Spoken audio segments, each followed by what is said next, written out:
আজ আপনাদের জন্য এখন গল্পের নিবেদন শম্পা শম্পী চক্রবর্তীর লেখা ভৌতিক রহস্য গল্প বালিকা বধূর দ্বিতীয় তথা শেষ পর্ব। আশা করি প্রথম পর্বটি আপনার ইতিমধ্যেই শোনা হয়ে গেছে। এ পর্যন্ত আমরা শুনেছি রায়বাড়ির সদ্য বিবাহিতা ছোট বউ দেবদত্তার মনে নানান প্রশ্ন দেবীর চণ্ডী মন্দিরের গর্ভগৃহকে ঘিরে। ওখানে সবার যাওয়া মানা, শুধু লক্ষ্মী পিসি ছাড়া। লক্ষ্মী পিসি বিশ্বাস করে মন্দিরের গর্ভগৃহে এখনো বন্দী আছে এই বাড়ির বালিকা বধূ মাধবীলতা। কিন্তু কেউ তার কথা বিশ্বাস করে না, কারণ সবার মতে তার মানসিক সমস্যা রয়েছে। কিন্তু দেবদত্তা বিশ্বাস করে। সবার মতে মাধবীলতা চণ্ডীদেবীর মন্দিরে যাবার পথে হারিয়ে গিয়েছিল। তারপর থেকে তাকে আর খুঁজে পাওয়া যায়নি। কিন্তু একদিন সবার অজান্তেই দেবদত্তা সেই গর্ভগৃহের দরজা খুলে আবিষ্কার করে বহু প্রাচীন এক নরকঙ্কাল। কার সেই নরকঙ্কাল? প্রতি রাত্রে কার কান্না শুনতে পেত সে? এর পিছনে রহস্যটাই বাকি। সবকিছুর উত্তর নিয়ে আজ আমরা শুরু করছি বালিকা বধূর দ্বিতীয় তথা অন্তিম পর্ব।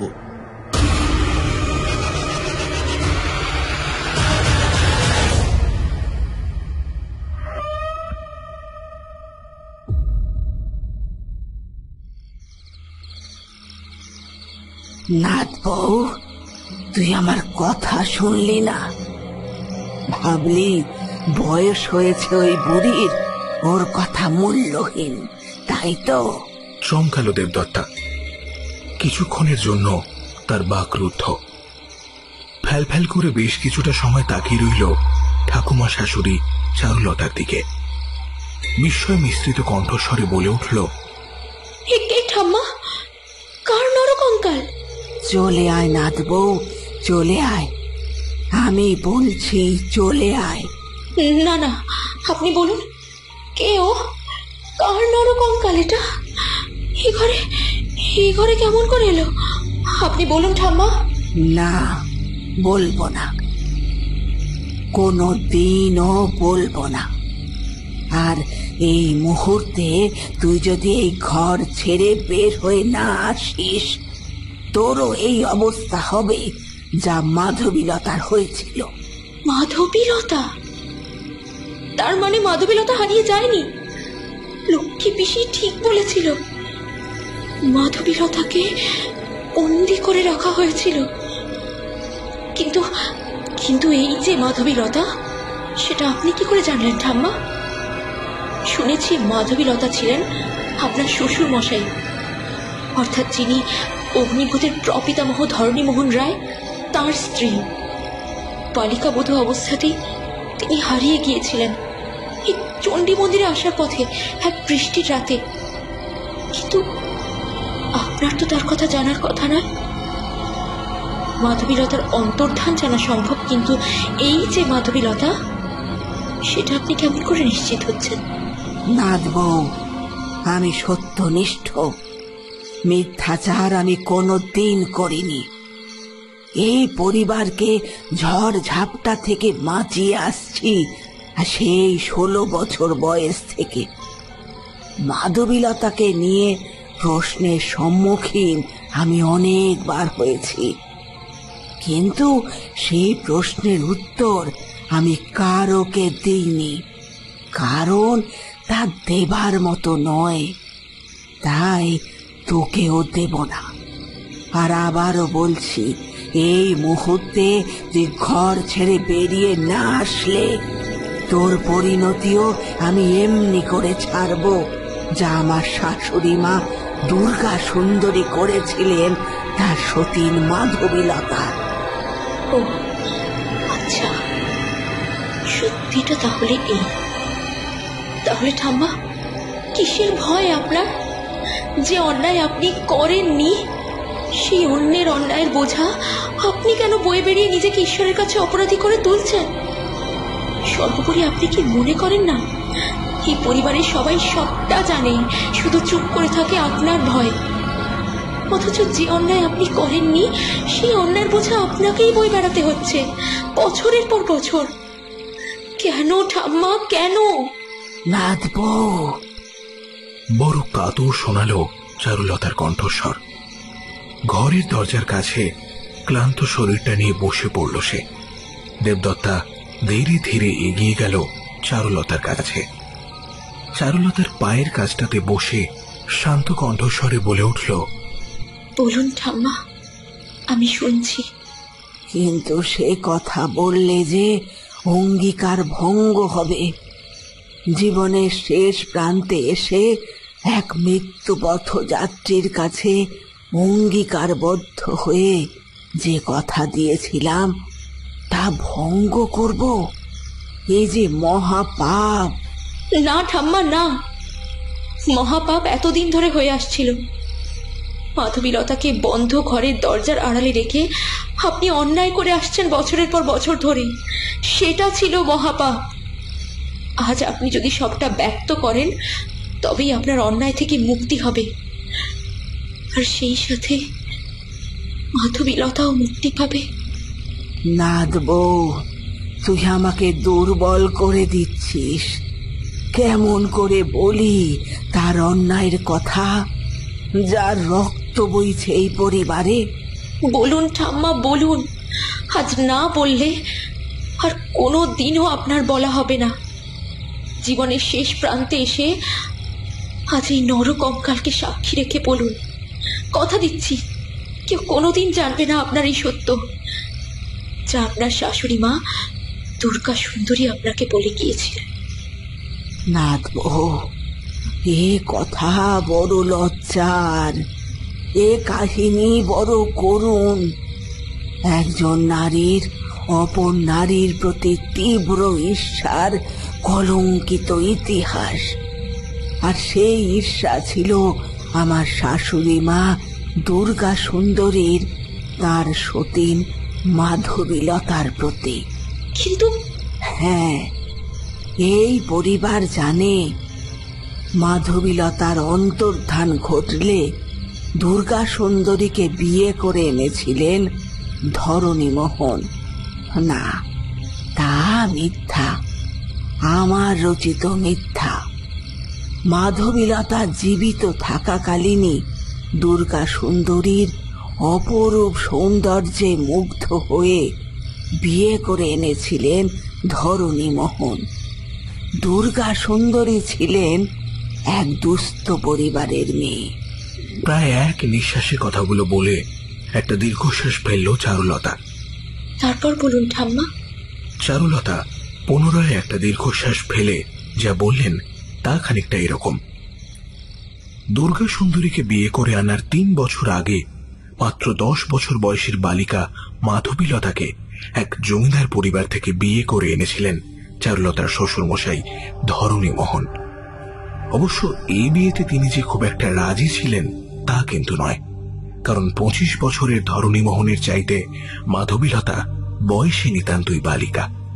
তাই তার স্বভাবও ছিল বালিকা সুলভ, যা ধরণীমোহনের মনের মধ্যে তার প্রতি ভালোবাসার উদ্রেকের পরিবর্তে তার বালিকা সুলভ স্বভাব এবং আচরণ তাকে আনন্দ দিত বেশি। তার ফলে ধরণীমোহন তার বালিকা বধূটিকে সেই চোখে দেখতেন না যে চোখে একজন স্বামী তার স্ত্রীকে দেখতে চায়। অবশ্য মাধবীলতার সে বয়সও তখন হয়নি যা দিয়ে একজন পুরুষকে তার দিকে আকৃষ্ট করতে পারবে সে। মাধবীলতা ধনী পরিবারের মেয়ে ছিল। বাল্যকাল থেকেই সুখ, স্বাচ্ছন্দ্য এবং আভিজাত্যের মধ্যে বড় হয়ে উঠেছিল সে।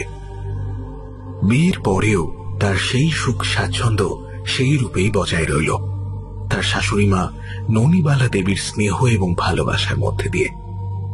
অবশ্য এর একটা কারণও ছিল, তা হল ননীবালা মাধবীলতাকে নিজে পছন্দ করে এনেছিলেন এই রায় পরিবারের উপযুক্ত মনে করে। কিন্তু অচিরেই তিনি বুঝতে পারলেন তার একমাত্র ছেলে ধরণীমোহন তার স্ত্রী মাধবীলতাকে সে চোখে দেখতে পারে না যা একজন স্ত্রীকে স্বামী দেখে। এও বুঝলেন যে ধরণীমোহন মাধবীলতার বালিকা সুলভ আচরণগুলোকে বেশ উপভোগী করে। এটা বুঝতে পেরেই বেশ চিন্তিত হয়ে পড়লেন তিনি। নিজের অজান্তেই তিনি এইরূপ অনুমান করেন যে যদি এমনই চলতে থাকে তাহলে কোনোদিনও মাধবীলতা ধরণীমোহনের মনে জায়গা করে নিতে পারবে না। হয়তো অদূর ভবিষ্যতে ধরণীমোহন আবারও বিয়ে করতে পারে মাধবীলতাকে তার পছন্দ নয় বলে। আর সেই জন্যই তিনি রাতারাতি চিন্তা করে ফেললেন মাধবীলতাকে শারীরিক দিক থেকে না হলেও মানসিক দিক থেকে যথাসম্ভবভাবে ধরণীমোহনের স্ত্রী হওয়ার যোগ্য করে তুলতে। সব সময়তেই তাকে সাজিয়ে গুছিয়ে এমন ভাবে রাখার চেষ্টা করতে লাগলেন যে রাতারাতি মাধবীলতার শরীর ও মন তৈরি হতে লাগলো ধরণীমোহনের কাছ থেকে স্বামীর সোহাগ পাওয়ার জন্য। রাশি রাশি গহনা পরিয়ে ননিবালা দেবী তাকে সাজিয়ে গুছিয়ে ধরণীমোহনের কাছে পাঠিয়ে দিতেন। কিন্তু মাধবীলতা যেতেই ধরণীমোহন মাধবীলতার আপাদমস্তক দেখে বেশ মজা পেতে লাগলেন। স্বামী সুলভ কোনো আচরণই তার মধ্যে প্রকাশ পেল না। মাধবীলতা সরল সাদাসিধে, সে তার শাশুড়ির উদ্দেশ্য বুঝতে পারত না, বরং সাজগোজের প্রতি আকর্ষণের সাথে সাথে তার গহনার প্রতিও অতিরিক্ত আকর্ষণ দেখা দিল। সে নিত্য নতুন গহনার জন্য বায়না জুড়তে লাগল।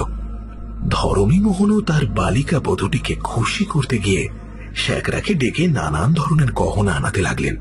আর সেই গহনা পেয়ে মাধবীলতা তো যার পর নাই খুশি।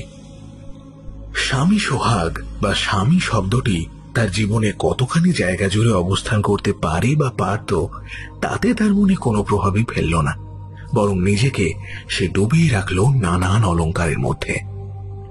এদিকে দিন মাস বছর পার হয়ে যায়। মাধবীলতা বড় হয় ঠিকই, কিন্তু কেবলই শারীরিক দিক থেকে। মনের দিক দিয়ে সে বালিকাই রয়ে যায়। ধরণীমোহনও মাধবীলতার প্রতি উদাসীন। মাধবীলতা গহনা বড় ভালোবাসে, তাই তার অন্য কোনো দিকে কোনো মন নেই। সর্বক্ষণ সে গহনা পরে ছমছম নূপুরের শব্দ তুলে রায়বাড়ির সর্বত্র বিচরণ করে বেড়াতে লাগলো। বিশেষ করে এই চণ্ডী মন্দিরে ছিল তার অবাধ বিচরণ। মা চণ্ডীকে দর্শন না করে বালিকা মাধবীলতা জলস্পর্শ পর্যন্ত করত না। এই সময় চণ্ডী মন্দিরের পুরোহিত মশাই দীননাথ চাটুর্যে অসুস্থ হয়ে পড়লে মন্দিরের নতুন পুরোহিত নিযুক্ত হন তার একমাত্র ছেলে 18 বছরের অমরেন্দ্র। এদিকে এক ঘটনা ঘটে। ছোট বোন সৌদামিনীর কাছে ভাতৃ দ্বিতীয়াতে আমন্ত্রণ পেয়ে ধরণীমোহন উপস্থিত হন মোহনপুরে। সেখানেই পথে যেতে গিয়ে দিঘিতে স্নান করতে দেখে ফেলেন দুর্গা সুন্দরীকে। অপরূপ লাবণ্যময়ী পূর্ণ যৌবনা দুর্গা সুন্দরীকে দেখে সেই মুহূর্তেই বোন সৌদামিনীর বাড়ি গিয়ে তাকে অনুরোধ করেন বিয়ের প্রস্তাব নিয়ে যেতে দুর্গা সুন্দরীর পরিবারের কাছে। সৌদামিনী এদিকে মাধবীলতাকে বড় ভালোবাসত। সে কিছুতেই মাধবীলতার সতী নাশুক সেটা চায়নি। সে ধরণীমোহনকে বোঝায় যে তার অপরূপ সুন্দর স্ত্রী মাধবীলতা তার ঘরেই রয়েছে, তাহলে কেন সে দুর্গা সুন্দরীকে বিয়ে করতে চায়। ধরণীমোহনও নির্লজ্জের মতো বলে ওঠে, আমি নারী শরীর উপভোগ করতে চাই। মাধবীলতার শরীর সেভাবে তৈরি হয়নি এখনো। যে শরীরে সুখ পাওয়া যায় না সে শরীর পুরুষের কাছে কোনো প্রয়োজনই লাগে না। আর তাছাড়া মাধবীলতা এখনো বালিকা, তার শরীর আমার শরীরের উত্তাপকে নেভাতে আরো ঢের দেরি আছে। আমি ততদিন ওই বালিকা বধূ নিয়ে ঘর করতে পারবো না। আমার উপযুক্ত শয্যা সঙ্গিনী চাই, কোনো বালিকা বধূ নয়। সৌদামিনী হতবাক। সাথে সাথেই তার হৃদয় কেঁপে উঠল মাধবীলতার কথা ভেবে। ধরণীমোহন দ্বিতীয় বিয়ে করতে ইচ্ছুক। মেয়ে সৌদামিনীর থেকে সেই কথা জানতে পেরেই ননিবালা ছুটে যান ধরণীমোহনের কাছে। অনেক বোঝানোর চেষ্টা করেন যে মাধবীলতা এখন 13 বছরের বালিকা হলেও কিশোরী হতে তার আর মাত্র বছর খানেক বাকি। শরীরও তৈরি হতে শুরু করেছে। তাকে এই সময় পরিত্যাগ করা তার প্রতি অবিচার করা হবে। তাছাড়া সে জমিদার ঘরের মেয়ে। তার পরিবার যদি কথা জানতে পারে যে তাদের জামাই দ্বিতীয় বিয়ে করতে চাইছে, তা কখনোই তারা মেনে নেবে না। একটা অশান্তির সৃষ্টি হবে। তাই এমন উদ্ভট চিন্তা যেন মাথা থেকে বার করে ফেলে ধরণীমোহন। কিন্তু ধরণীমোহন মা ননিবালার কোনো কথাই শুনলেন না। খুব তাড়াতাড়ি দুর্গা সুন্দরীকে বিয়ে করে নিয়ে আসলেন এই রায়বাড়িতে। তারপর কি হলো ঠাম্মা? দুর্গা সুন্দরীকে কি মাধবীলতা মেনে নিল? চারুলতা একটা ছোট্ট নিঃশ্বাস ফেলে বলতে শুরু করলো পুনরায়। মাধবীলতা সহজ সরল প্রকৃতির। বিয়ে ও স্বামী সোহাগ এই দুটি বিষয়ে সে ছিল সম্পূর্ণ অজ্ঞ। তাই তার স্বামী ধরণী মোহন যে নতুন করে আবার বিয়ে করে এনেছে এবং তার কপাল তাতে পুড়েছে তা শুনেও সে সহজেই দুর্গা সুন্দরীকে মেনে নিল। কিন্তু দুর্গা সুন্দরী তাকে মেনে নিতে পারল না। সে দরিদ্র ঘরের মেয়ে, মাধবীলতার অগাধ গহনা আর তার রায় পরিবারের মধ্যে অবাধ বিচরণ তার হিংসার কারণ হয়ে দাঁড়ালো। শুধু রূপ দিয়েই কি করে স্বামীকে বশে রেখে সমগ্র রায় পরিবারকে নিজের অধীনে আনবে সেই চিন্তাই করতে থাকলো অহোরাত্র। যদিও ধরণী মোহনের হৃদয় জুড়ে তখন তারই অবস্থান। মাস কয়েক কেটে গেছে। মাধবীলতার কিশোরী শরীরে একটু একটু করে যৌবনের প্রকাশ ঘটছে। ধরণী মোহনের চোখ চলে যায় মাঝে মধ্যেই মাধবীলতার আঁচলের আড়ালে দুটি উন্নত বক্ষের দিকে। দুর্গা সুন্দরীর মতো হয়তো অসাধারণ রূপসী মাধবীলতা ছিল না, তবু তার কিশোরী শরীরে হঠাৎ করে যৌবনের অবাধ প্রবেশ ধরণী মোহনকে আকৃষ্ট করত। অবশ্য তার সাথে আরো একজনকে আকৃষ্ট করত। তিনি হলেন চণ্ডী মন্দিরে কয়েক মাস আগেই নিযুক্ত পুরোহিত দীননাথ চাটুর্যের ছেলে অমরেন্দ্র। অবশ্য এই কথা বললে ভুল হবে যে সে মাধবীলতার শরীরের প্রতি আকৃষ্ট হয়েছিল। আসলে সে মনে মনে একটু একটু করে ভালোবাসতে শুরু করেছিল মাধবীলতাকে, আর সেটা শুরু হয়েছিল সেই দিন যেদিন প্রথম সে চণ্ডী মন্দিরে পুরোহিত হিসাবে নিযুক্ত হয়। বৃষ্টি ভেজা দিন। এক হাতে চটি জোড়া আর অপর হাতের বগলে জামা কাপড়ের থলিটা নিয়ে চৌধুরীদের পুকুর পাড় ধরে আসছিল অমরেন্দ্র। হঠাৎ পা পিছলে একেবারে পুকুরে, আর তখনই তার কানে আসে সুমিষ্ট বালিকা কণ্ঠস্বরের খিলখিলিয়ে হাসি। পুঁতলিত জলের তলায়, সাথে চটি জোড়াও ভেজা। ধুতিকে কোনো ক্রমে সামলে নিয়ে জল সাঁতরিয়ে পারে উঠে এসে সে বালিকাকে না দেখেই তার কণ্ঠস্বরকে উদ্দেশ্য করে বলে ওঠে,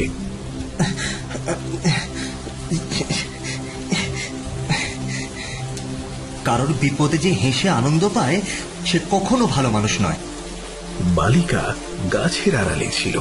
বেশ রসিকতার সুরে সে বলে উঠল, যে চোখ থাকতেও অন্ধের মতো চলাফেরা করে তার বিপদে পড়াই ভালো, আর তার বিপদে হাসা সেটাও অন্যায় কিছু নয়। অমরেন্দ্র আগে থেকেই রেগেছিল। এবারে আরো রেগে গিয়ে বেশ উচ্চস্বরে বলে উঠল, আমি অসহায় ব্রাহ্মণ পুরোহিত পুকুর পাড়ে পড়ে গিয়ে সর্বশান্ত হয়েছি। সব জেনেও এর পরেও যদি কেউ হাসে তাহলে বলবো সে নির্দয়। বালিকা আর হাসল না। গাছের আড়াল থেকে বেরিয়ে এসে শান্ত কণ্ঠস্বরে বলে উঠল, এ বাবা, আপনি আপনি ব্রাহ্মণ মানুষ? মনে হয় চণ্ডী মন্দিরের নতুন পুরোহিত। এরে, আমি মাধবীলতা, রায়বাড়ির বউ। আপনাকে আমি কষ্ট দিলাম, কিছু মনে করবেন না। আমি আপনার জন্য এক্ষুনি নতুন ধুতি আর পাঞ্জাবির ব্যবস্থা করছি, এই এক্ষুনি। মাধবীলতা দ্রুত চলে গেল। অমরেন্দ্র তার গমন পথের দিকেই তাকিয়ে রইল। এদিকে ননিবালা যে দুর্গা সুন্দরীকে মোটেও পছন্দ করত না তা দুর্গা সুন্দরী জানত, কারণ সে গরিব ঘরের মেয়ে। তার উপর ননিবালার ইচ্ছের বিরুদ্ধে গিয়ে ধরণী মোহন তাকে বিয়ে করেছে, তাই সে কিছুতেই ননিবালার সংস্পর্শে আসতে পারে না। তার মন জুড়ে শুধুই মাধবীলতা, সে তার ছেলের বউ হিসেবে মাধবীলতাকেই গুরুত্ব দেয়।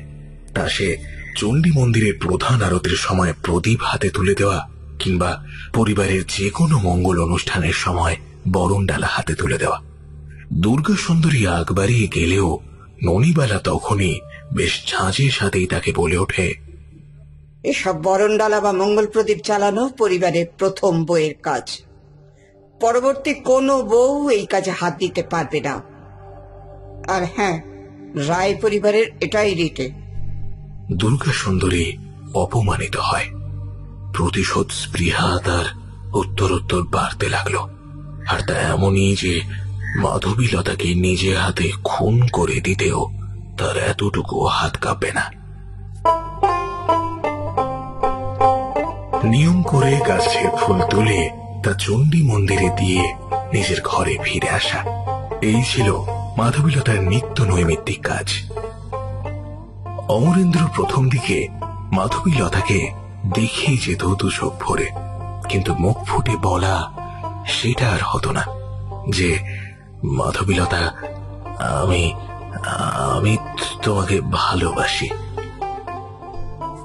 মাধবীলতাকে প্রথম দিন দেখে সেই অভিজ্ঞতা থেকে এটুকুই বুঝেছিল অমরেন্দ্র যে মাধবীলতা স্বচ্ছ সুন্দর মনের একজন বালিকা, যাকে সত্যি ভালোবাসা যায়। আর সে ভালোবাসা যতই অব্যক্ত থাকুক না কেন, চোখের দৃষ্টিতে তা রোধ করানো কঠিন। কিন্তু তারও তো সমাপ্তি রয়েছে। আর ঠিক তখনই অব্যক্ত কথাগুলো ধীরে ধীরে ব্যক্ত হতে শুরু করে নানান অছিলায়। এক্ষেত্রেও তার ব্যতিক্রম হয় না। অমরেন্দ্র চেষ্টা করতে থাকে কিভাবে প্রথম দিনের মতো মাধবীলতার সাথে কথা বলা যায় কোনো এক সহজ সরল অজুহাত অবলম্বন করে, কিন্তু পারে না। সহজ হয়ে মনের কথাগুলি ব্যক্ত করতে ভয় হয় তার, পাছে জমিদার বাবু রেগে যান। কারণ এই কয়েক মাসে সে জেনে গেছে যে জমিদার বাবুর প্রথম স্ত্রী হল মাধবীলতা, কিন্তু এটা জানা হয়নি যে তার মাধবীলতার মতো স্নিগ্ধ সুন্দর রূপে স্ত্রী থাকা সত্ত্বেও জমিদার বাবু দ্বিতীয় বিয়ে করলেন কেন। নেহাত দ্বিতীয় স্ত্রী মাধবীলতার চাইতে অধিক সুন্দরী, নাকি মাধবীলতার মধ্যে জমিদার বাবু যা পেতে চেয়েছেন তা পাননি, সেটাই হবে হয়তো। তবে অন্তরাত্মা দিয়ে অমরেন্দ্র উপলব্ধি করেও কোনো উত্তর পায় না যে তার মনে মাধবীলতাই কেন বিরাজ করে। সে তো ভালো করেই জানে এ জন্মে তাকে আর কোনোভাবেই সে তার জীবনের সাথে জুড়তে পারবে না, কারণ মাধবীলতা পর স্ত্রী। তাকে নিজের মনের মধ্যে প্রেমিকার আসনে বসানো মহাপাপ। কিন্তু তবুও কোথাও যেন মাধবীলতাকে ক্ষণিকের জন্য হলেও নিজের করে পেতে ইচ্ছা করে তার। আর সেই ক্ষণিকের পাওয়াটুকু মূলধন করে সে সারাটা জীবন কাটিয়ে দিতেও রাজি। কিন্তু সেটা কি সম্ভব? এটা কল্পনা বা স্বপ্ন যাই হোক না কেন, তা কোনোদিনই পরিণতি পাওয়ার নয়। সেটা অলিক হয়ে থেকে যাবে সারাটা জীবন। চণ্ডী মন্দিরে পুরোহিত মশাই অমরেন্দ্র যে মাধবীলতাকে মনে মনে পছন্দ করে, বা বললে ঠিক হবে যে ভালোবাসে, তা একদিন সন্ধ্যা আরতির সময়তেই কোনোভাবে দেখে ফেলেছিল দুর্গা সুন্দরী। অমরেন্দ্র দুটি চোখের দৃষ্টিকে অনুসরণ করেছিল সে। রায় পরিবারের রীতি অনুযায়ী সেদিন প্রজ্বলিত সন্ধ্যা প্রদীপ হাতে দেবী মাকে প্রদক্ষিণকালীন অমরেন্দ্র চোখের দৃষ্টি ছিল মাধবীলতার মুখের প্রতি নিবদ্ধ। আর সে দৃষ্টিতে এমন কিছু ছিল যা দেখে বোঝা গিয়েছিল মাধবীলতাকে অমরেন্দ্র মনে মনে কামনা করে। দুর্গা সুন্দরী এ সত্য উদ্ধার করে মনে মনে বেশ খুশি হয়। আর তখনই মোক্ষম সিদ্ধান্ত নিতে হবে ভেবে নিশ্চিত হয়। এর দরুন রায় পরিবারে মাধবীলতা নামের কোনো অস্তিত্ব কোনো দিনও ছিল কিনা তা কেউ জানবে না। কি বলছেন ঠাম্মা? দুর্গা সুন্দরী এতটাই হিংসে করতো তার সতীনকে? যে অমরেন্দ্র সামান্য দৃষ্টিটুকুকে অবলম্বন করে এমন একটা কঠোর সিদ্ধান্ত নিয়ে ফেলল। ভাবতেও কষ্ট হচ্ছে এই পরিবারের সদস্যদের শরীরে দুর্গা সুন্দরীর মতো ঘৃণ্য চরিত্রের মহিলার রক্ত বইছে। নাথ বউ, মেয়েরাই মেয়েদের সব চাইতে বড় শত্রু। এর কারণ তারা অনেক কিছু থেকে বঞ্চিত হয় জন্মের পর থেকে, বিশেষ করে ভালোবাসার। আর সেই ভালোবাসার অভাবই তার মধ্যে পুঞ্জীভূত করে হিংসার। আর সেই হিংসা একটু একটু করে মনের মধ্যে জমতে জমতে মারণ কামড় দেয় তার শত্রুকে। অথচ এটাই সত্য, তা পরীক্ষা করে দেখলে দেখা যেত যাকে সে শত্রু মনে করে মৃত্যুর দিকে ঠেলে দিচ্ছে, আসলে সে তার শত্রু কোনো দিনও ছিল না। কিন্তু ওই যে তার প্রতি তার হিংসা, আর হিংসা অধিকাংশ ক্ষেত্রেই মৃত্যুকে ঢাক দেয়। তবে এই অবস্থারও ব্যতিক্রম দেখা যায় তখন, যখন জন্ম থেকে যে মেয়েটি ভালোবাসার মধ্যে মানুষ হতে থাকে, তখন সে কাঙাল হয় না ভালোবাসা পাওয়ার জন্যে। আর অফুরন্ত ভালোবাসায় তাকে শেখায় হিংসাকে জয় করার। এখানে দুর্গা সুন্দরী দরিদ্র পরিবারের 5 বোনের মধ্যবর্তী বোন। ভালোবাসার প্রকাশ বাবা মায়ের তার প্রতি কিঞ্চিত মাত্র ছিল। অপরদিকে মাধবীলতা জমিদার পরিবারের একমাত্র সন্তান, অফুরন্ত ভালোবাসা পেয়ে বড় হয়েছে। আর এক্ষেত্রে দুর্গা সুন্দরী তো মাধবীলতাকে হিংসা করায় কোনো ভুল নেই। কিন্তু ভুল সেখানেই যখন দুর্গা সুন্দরীর হৃদয় মুহূর্তের জন্য কাঁপল না নিরপরাধ মাধবীলতাকে এমন কঠোর শাস্তি দিতে। আমি জানি না মাধবীলতা দুর্গা সুন্দরীর হিংসের কারণ হয়ে কি শাস্তি পেয়েছিল, তবে এও তো সত্যি নারী জাতি সব ক্ষেত্রেই একে অপরের শত্রু হয় না, তাই না ঠাম্মা? দেবদত্তার মুখের দিকে তাকিয়ে স্মিত হাসি হাসল চারুলতা। একটা ছোট্ট নিঃশ্বাস ফেলে সে আবারও বলে উঠল, নাথ বউ, তোর কথাও ঠিক। কিছু নারীর জন্য সমগ্র নারী সমাজকে গালিগালাজ করা যায় না। আসলে দুর্গা সুন্দরীর মতো নারীরা এমন কিছু নারী যারা তাদের আত্মসুখের জন্যে যে হীন কাজ করে গেছেন, যার ফল ভোগ করে যায় বা যাবে সমগ্র নারী সমাজ। উনি আমার শাশুড়ি ছিলেন, তাকে সম্মান দেওয়া আমার ধর্ম। কিন্তু সেই দিন থেকে আমি তাকে সম্মানের আসন থেকে ছুঁড়ে ফেলে দিয়েছিলাম, যেদিন ভয়ঙ্কর সত্যটি তিনি আমাকে বলেছিলেন।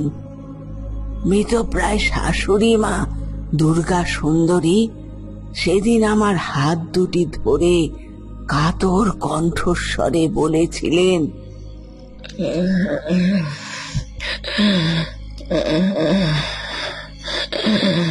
বৌমা, বৌমা, বৌমা, আজ তোমায় আমি কিছু সত্যি বলবো বৌমা। আজ তোমায় আমি যে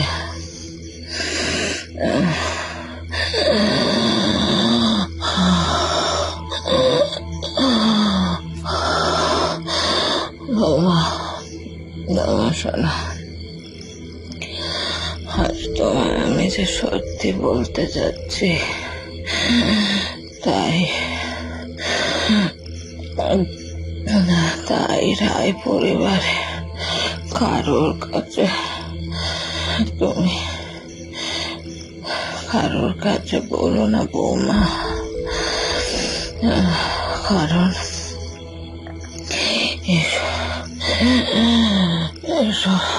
সত্যি বড়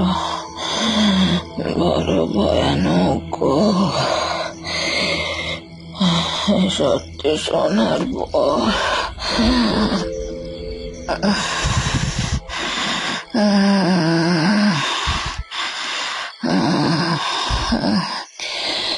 সত্যি শোনার পরে রায় পরিবারের সকলে আমায় ঘৃণা করবে বৌমা, ঘৃণা করবে।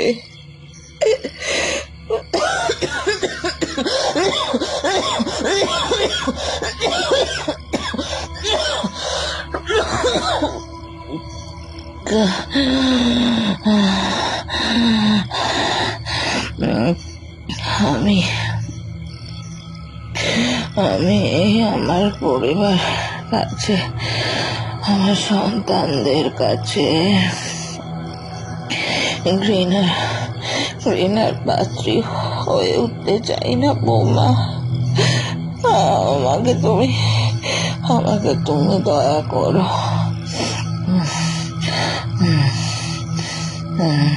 হয়তো আমি কোনোদিনও জানতে দিতাম না এই পরিবারে ঘটে যাওয়া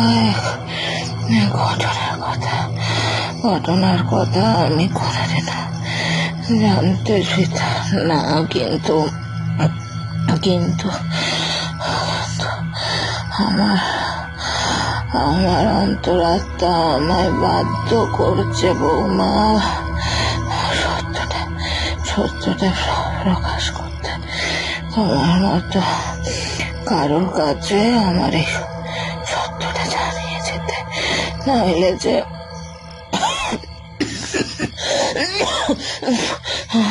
নইলে যে আমার মুক্তি নেই।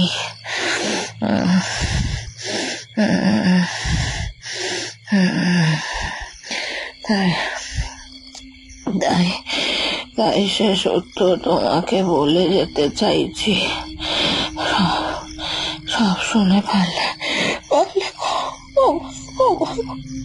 ক্ষমা করো। আমি জানি বাবা, আমি জানি অন্যায় করেছি। ক্ষমা স্বয়ং ঈশ্বরও করবেন না বৌমা। তুমি তো সাধারণ মানুষ, কিন্তু বৌমা এই মৃত্যু পথযাত্রী তোমার থেকে করুণা ভিক্ষা করছে।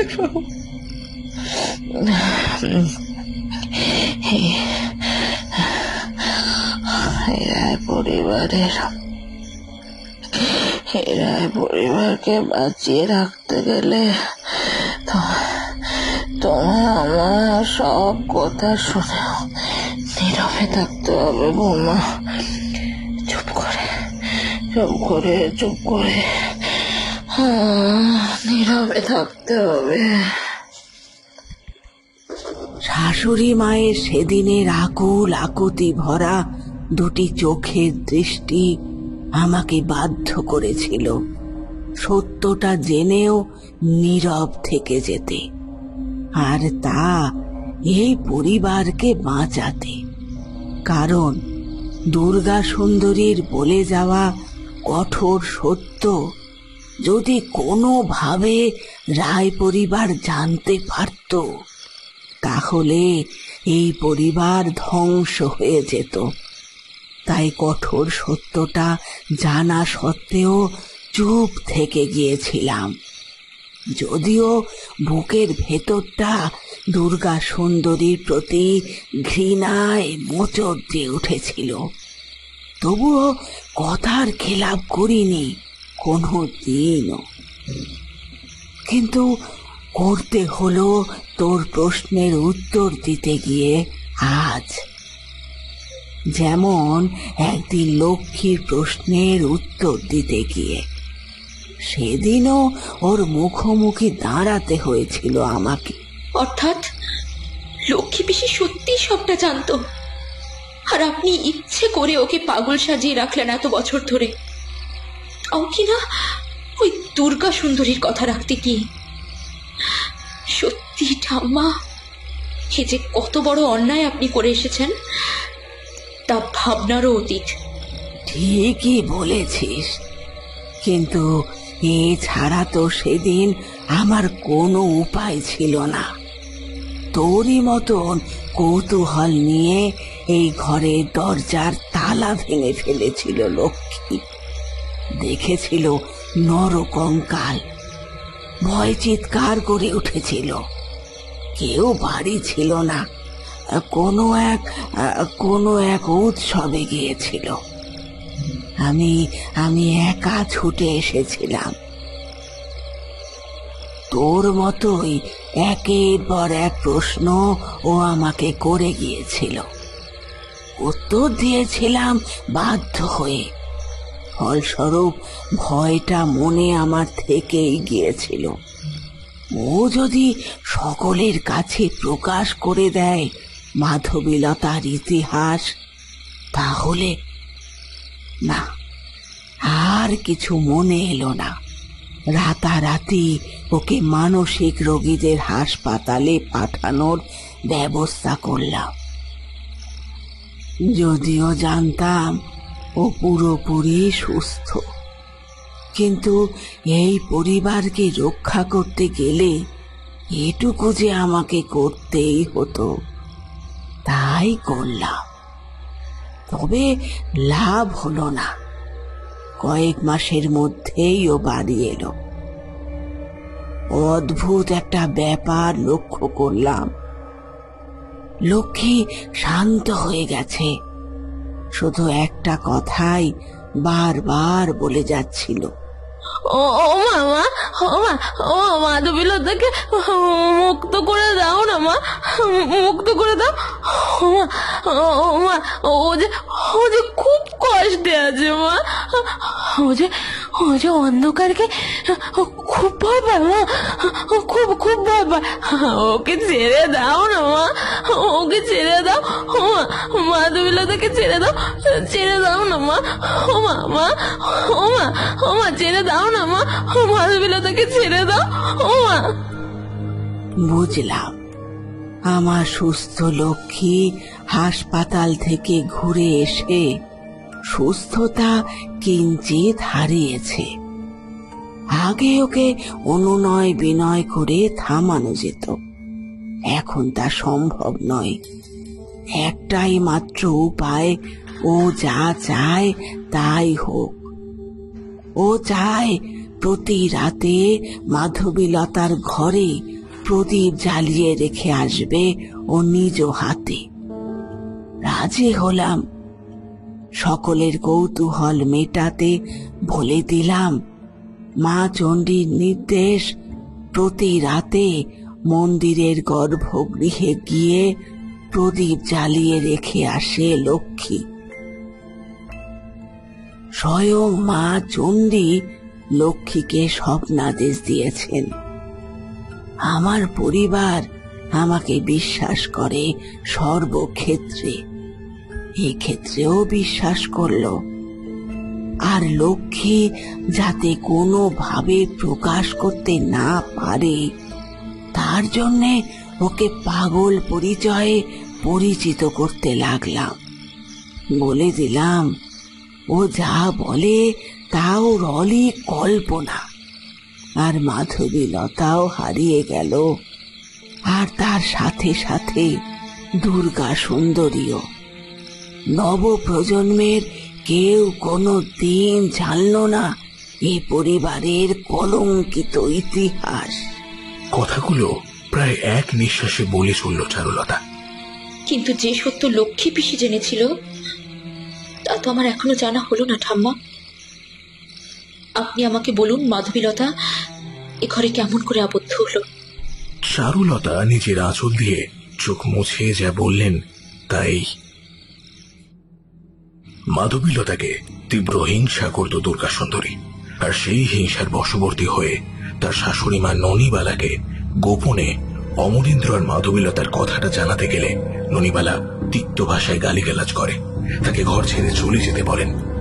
অপমানে জর্জরিত দুর্গা সুন্দরী তখনই নিজের ঘরে ফিরে আসে, ভাবতে থাকে কি উপায়ে মাধবীলতাকে চিরদিনের জন্য বিদায় করা যায়। এদিকে মাধবীলতার শরীর জুড়ে যৌবনের ঢেউ যেন বয়সের তুলনায় একটু আগেই এসে পড়েছে হঠাৎ করেই। ধরণী মোহনের চোখ ছুঁয়ে যায় বালিকা থেকে সদ্য কিশোরী হয়ে ওঠা সেই শরীরটা দেখে। দীর্ঘ কয়েক মাস দুর্গা সুন্দরীকে উপভোগ করার পর স্বাদ বদলানোর ইচ্ছে জাগে তার। নিজের প্রথম স্ত্রী এমন ভাবে চোখের সামনে তার সুন্দর দেহখানি ছমছম নপুরের শব্দ তুলে তারই ঘরের দুয়ার দিয়ে অহর্নিশে বিচরণ করে চলে যায়, অথচ সেই তাকে ছুঁয়ে দেখবে না। তার কুমারিত্ব ছিন্ন করার তো সময় এসে গিয়েছে। সে ছাড়া কে করবে তার কুমারিত্ব ছেদন? কিন্তু দুর্গা সুন্দরী থাকতে মাধবীলতাকে পাওয়া বড় কঠিন। এখন একমাত্র উপায়, যে কোনো উপায়ে দুর্গা সুন্দরীকে বাপের বাড়ি পাঠানো।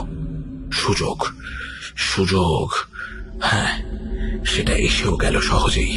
আর তা হল দুর্গা সুন্দরীর বোন সরস্বতীর বিয়ে। সপ্তাহখানেকের জন্য দুর্গা সুন্দরী বাপের বাড়ি চলে গেল।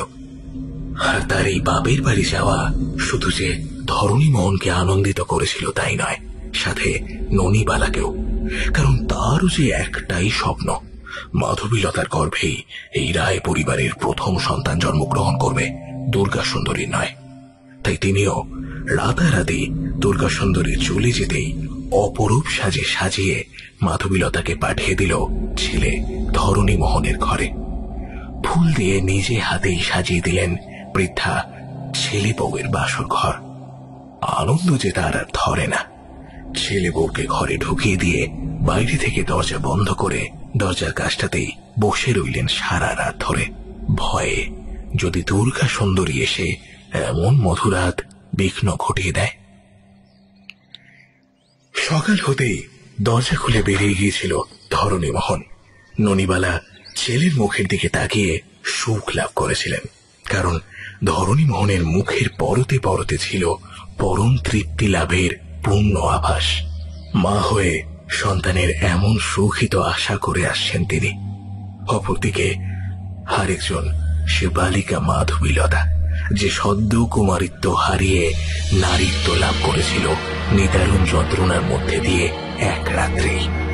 বুঝেছিলেন স্বামীর সোহাগ কাকে বলে। শরীরে হাজরের এক একটি চিহ্ন লাভ করে হয় স্বামীর সোহাগ প্রাপ্তি। অতি কষ্টে শরীরটা টানতে টানতে কোনো মতে স্নান ঘরে ঢুকে গিয়ে নিজেকে ভিজিয়ে দিতে চেয়েছিল মাধবীলতা। অসহ্য যন্ত্রণায় শরীর তখন উত্তপ্ত, গায়ে জল পড়তেই মুহূর্তে শিউরে উঠেছিল শরীর। বুঝেছিল গায়ে প্রবল জ্বর। তারপরেই প্রায় এক সপ্তাহ কাল জ্বর নিয়ে ঘরের মধ্যে বন্দি থাকতে হয় তাকে। মাঝে দু একবার চণ্ডী মন্দিরের পুরোহিত অমরেন্দ্র এসে দেখে গিয়েছিল তাকে বিভিন্ন ছুতোয়। ননিবালাকে একটি জলপূর্ণ ঘটি এগিয়ে দিয়ে সে বলেছিল, মা, চণ্ডী মায়ের চরণামৃত খেলে বৌরানী খুব তাড়াতাড়ি সুস্থ হয়ে যাবে। ননিবালাও তার সযত্নে তার পুত্রবধূকে একটু একটু করে পান করিয়ে দিয়েছিল। এদিকে মাধবীলতার এই হঠাৎ করে এক রাত স্বামীর সাথে কাটাতে না কাটাতেই অসুস্থ হয়ে পড়া। মনে মনে ভারী বিরক্ত হয়েছিল ননিবালা। বিড়বিড় করে কথাগুলির প্রকাশ্য ঘটিয়েছিল সকলের অজান্তেই। এ কি শরীর রে বাবা! স্বামীর সাথে এক রাতের সহবাসে শরীর কাহিল হয়ে পড়ল। হিমি কেমন করে ধরণী মোহনের মন পাবে যদি না শরীর দিতে পারে? এক রাতেই কি স্বামীর মন পাওয়া যায়? দুর্গা সুন্দরী, দুর্গা সুন্দরী যে অচিরেই কেড়ে নেবে সবকটি রাত, তাকে মাধবীলতা বুঝছে না। তখন হতভাগী তুই কোথায় যাবি? ওরে, যে মেয়ে স্বামীর সোহাগ থেকে বঞ্চিত হয় তার জীবনে আর কিছুই থাকে না। কিন্তু কাকে বোঝাবে ননিবালা? সে মেয়ে যে জ্বরে বেহুশ।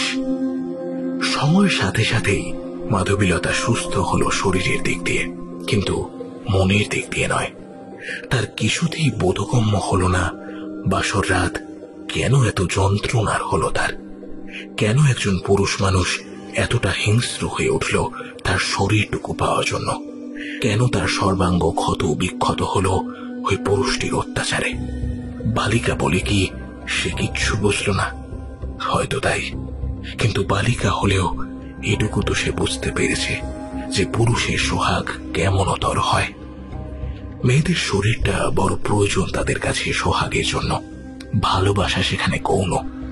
আচ্ছা, সমস্ত পুরুষেরই সোহাগে কি এমনতরই হয়? প্রশ্নটা মনে আসে তার। না, বালিকার এই প্রশ্নের উত্তর দেওয়ার জন্য অন্য কেউ সেখানে নেই। এদিকে সপ্তাহখানেক কাটিয়ে দুর্গা সুন্দরী বাপের বাড়ি থেকে ফিরে এসেছে। এসে অবধি কেন যেন তার মনে হয়েছিল সে না থাকাকালীন এই পরিবারে এমন কিছু হয়ে গিয়েছে যা তার পক্ষে মোটেও সুখকর নয়। সে আড়ালে গিয়ে চাকর ঝি সকলকে জিজ্ঞেস করল, হ্যাঁ রে, কিছু কি হয়েছিল আমি না থাকাকালীন? কি রে, আর বলে না, কেমন যেন মনে হচ্ছে জানিস এমন কিছু একটা হয়েছে যেটা তোরা আমাকে বলতে পারছিস না। আমার থেকে নৌকানো হচ্ছে জানিস। কে রে মানাদার মা, বলে না। কেউই সঠিক উত্তর দিতে পারল না দুর্গা সুন্দরীর কথাগুলোর, কারণ সত্যিটা প্রকাশিত হোক তা তো ননিবালাই চাননি। আর সেই জন্যই তো কেউই জানতে পারেনি ধরণী মোহন আর মাধবীলতার বাসর ঘরের কথা। দুর্গা সুন্দরী যাতে এর এক বিন্দু বিসর্গ জানতে না পারে চাকর ঝিকে ছুটিও দিয়ে দিয়েছিলেন তিনি। কিন্তু ননিবালা যা লুকিয়ে রাখতে চেয়েছিলেন সকলের কাছে, বিশেষ করে দুর্গা সুন্দরীর কাছে, তা প্রকাশ্যে এনে দিল মাধবীলতার সরলতা। বালিকার সরলতা কোনো কিছু গোপন রাখার স্বভাব বিরুদ্ধ, আর হলো তাই। দুর্গা সুন্দরীকে নিজের মনের ব্যথা বলতে গিয়ে এক রাতে স্বামীর দেওয়া সোহাগ চিহ্ন স্বরূপ সারা শরীর জুড়ে ওই আঁচড়ের দাগগুলো দেখাতে দেখাতেই কাতর কণ্ঠস্বরে মাধবীলতাই বলে ফেলেছিল, দেখো দিদি, দেখো আমার শরীর উনি কিভাবে ক্ষত বিক্ষত করেছেন। বড় লেগেছে জানো, খুব চিৎকার করে উঠেছিলাম, শোনেননি। উনি আমার একটাও কথা শোনেননি, আরো কষ্ট দিয়ে গেছেন। তুমি কেমন করে সহ্য করো ওনার সোহাগ? দুর্গা সুন্দরীর পা থেকে মাথা পর্যন্ত জ্বলে উঠেছিল রাগে। মাধবীলতার বুকের থেকে আঁচলখানি সরিয়ে তাকে প্রায় অর্ধনগ্ন করে তার শরীরে সপ্তাহখানেক ধরে একটু একটু করে মিলে আসা ক্ষতগুলোকে খুঁটিয়ে খুঁটিয়ে দেখতে লাগলো সে। নিজেকে আর সংযত করতে না পেরে মাধবীলতার কিছু সময় আগে বলে যাওয়া কথাগুলির পুনরায় নিশ্চিত করতে প্রশ্ন করল সে, কেমন করলো রে ছোট? এত আঁচড়ে আঁচড়ে শরীরটা তো তোর একেবারে কত বিক্ষত হয়ে গেছে রে। বড় কষ্ট হচ্ছে না রে তোর? কেন বুঝলে না তুমি কে এমন করেছে? তোমার জমিদার বাবু। তুমি যখন ছিলে না তখন তো আমার সাথে ওনার ফুলসজ্জা হয়েছে। শাশুড়ি মা নিজে হাতে ফুলে ফুলে সাজিয়েছিলেন ঘর, আমাকে সাজিয়ে গুছিয়ে ওনার ঘরে পাঠিয়েছিলেন, আর বলেছিলেন আজ তোর ফুলসজ্জা রে বউ, স্বামীর থেকে সোহাগ পাবি। আজকের দিনে স্বামী যা চায় তাই উজাড় করে দিতে হয়। আমি বুঝলাম না উনি কি চাইলেন, কিন্তু কিন্তু এইটুকু বুঝলাম কাকে বলে স্বামী সোহাগ। উনি তো আমাকে বুঝেছি বুঝেছি, চুপ কর তো তোর লজ্জার মাথা মুন্ডু সব খেয়ে শরীর দেখিয়ে ফিরবে। সেটাকে আজ হবে না, কামড়াবে না। তা কি করে হয় বল, কি করে হয়? ওরে হতচ্ছাড়ি, ওরে ওরে পুরুষ মানুষ, হ্যাঁ ওরা পুরুষ মানুষ, ওরা এমন করেই সোহাগ করে। তুই বোকা, তার কাছে গেলি সোহাগ পেতে? তবে যে তুমি রোজ রাতে যাও ওর কাছে দিদি, এমনি সোহাগ তুমিও পাও? চোখ দুটো বেশ বড় বড় করে সহজ সরল মাধবীলতা কথাগুলি বলে উঠতেই দুর্গা সুন্দরী সজোরে তার গালে একটা চড় মেরে বলল, শোন হতচ্ছাড়ি, আমি না ওনার স্ত্রী। হ্যাঁ, আমি তার কাছে আঁচড় খাই, মোর খাই, কামড় খাই, সব খাবো। হ্যাঁ, সব খাবো। কিন্তু তুই কে ওনার? হ্যাঁ, তুই কেন ওনার কাছে যাবি? হ্যাঁ, খবরদার মাধবীলতা, তুই যদি আর ওনার আশেপাশে ঘুরেছিস না, আমার থেকে মন্দ আর কেউ হবে না, এই তোকে আমি বলে রাখলুম। অবাক হলো মাধবীলতা। কি বলছে এইসব দুর্গা সুন্দরী? তার কোনো কিছুই ঠিক বোধগম্য হলো না। মনে মনে নিজেকে সে বারংবার এই প্রশ্নই করে গেল। তাহলে আমি ওনার কে? আর শাশুড়ি মা যে বললেন আমি ওনার স্ত্রী, তাহলে দুর্গা দিদি অমন কথা বলছে কেন? আমি কি সত্যি ওনার কেউ নই? হ্যাঁ, শাশুড়ি মা কি আমাকে মিথ্যে বললেন? আপন মনে চণ্ডী মন্দিরের দিকে পা বাড়ালো মাধবীলতা। রাত গভীর। চণ্ডী মন্দিরের পাশের ঘরটি অমরেন্দ্রর ঘর হিসেবে চিহ্নিত। দরজা ভেতর থেকে বন্ধ। দরজায় বার কয়েক টোকা পড়তেই অমরেন্দ্র উঠে দাঁড়ালো। প্রদীপের সলতেটা একটু এগিয়ে দিয়ে কাঠের চৌকি ছেড়ে উঠে দাঁড়ায় সে। ধীরে ধীরে এগিয়ে গেল দরজার দিকে। দরজার খিল খুলে দিতেই ঘরের ভেতর ঢুকে এলো আপাদমস্তক কালো চাদরে ঢাকা এক নারী মূর্তি। প্রদীপের প্রজ্বলিত শিখাতে পদ্ম সমতার মুখখানি দেখে অমরেন্দ্র বেশ অবাক হল। অস্ফুট স্বরে সে বলল, আপনি এত রাতে বৌরানী? হ্যাঁ অমরেন্দ্র, আমি। অবাক হচ্ছ নাকি? কিন্তু অমরেন্দ্র, আমাকে যে তোমার কাছে আসতেই হতো। আমার কাছে? হ্যাঁ, এই তোমার কাছে। কারণ আমি জানি যে তুমি মাধবীলতাকে ঠিক কতখানি ভালোবাসো, তাই না? অমরেন্দ্র নীরব। কিছু বলতে গিয়েও বলা হলো না। অমরেন্দ্র, শোনো না, তুমি বরং মাধবীলতাকে নিয়ে পালিয়ে যাও। কোথাও একটা পালিয়ে যাও। বৌরানী, কি বলছেন বৌরানী? পালিয়ে যাব ওনাকে নিয়ে? তাছাড়া উনি আমার সাথে পালিয়ে যেতে রাজি হবেনই বা কেন? কারণ উনি তো জমিদার বাবুর। না অমরেন্দ্র, না, বিশ্বাস করো, ও জমিদার বাবুর কেউ আর না, আশ্রিতা মাত্র। অমরেন্দ্রর কথাগুলি শেষ হওয়ার পূর্বেই বেশ কঠোর কণ্ঠস্বরে কথাগুলি বলে উঠল দুর্গা সুন্দরী। অমরেন্দ্র বাকরুদ্ধ।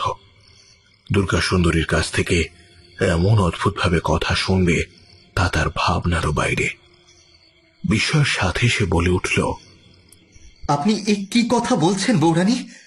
মাধবীলতা আশ্রিতা? কিন্তু আমি যে জানি উনি নিজে জমিদার পরিবারের মেয়ে।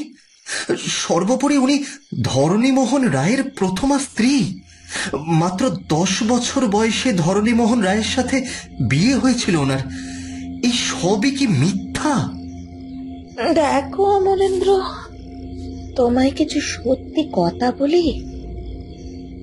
মাধবীলতা জমিদার বাবুর প্রেতম স্ত্রী, কিন্তু কিন্তু বিশ্বাস করো, শুধু এই পর্যন্তই। আজ পর্যন্ত জমিদার বাবু তাকে স্পর্শও করেননি। আর দেখো দেখো, একজন স্ত্রী তখনই কারো স্ত্রী রূপে স্বীকৃতি পায় যখন তার স্বামী তাকে স্ত্রীর মর্যাদাটুকু দেন। কিন্তু দেখো, জমিদার বাবু আজ পর্যন্ত একটি দিনের জন্য মাধবীলতাকে সে স্বীকৃতি দেননি, যাতে এটা প্রমাণিত হয় যে মাধবীলতা জমিদার বাবুর স্ত্রী। আর দেখো দেখো, এই বাড়িতে সে থাকে, খায়, এদিক ওদিক আশেপাশে আপন খেয়ালে ঘুরে বেড়ায়।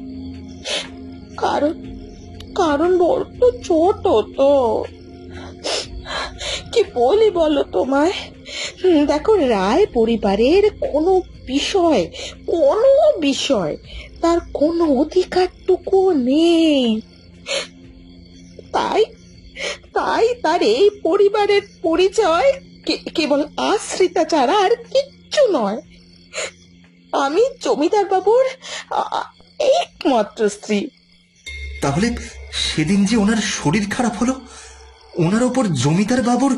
হ্যাঁ, কিচ্ছু না, সব মিথ্যে।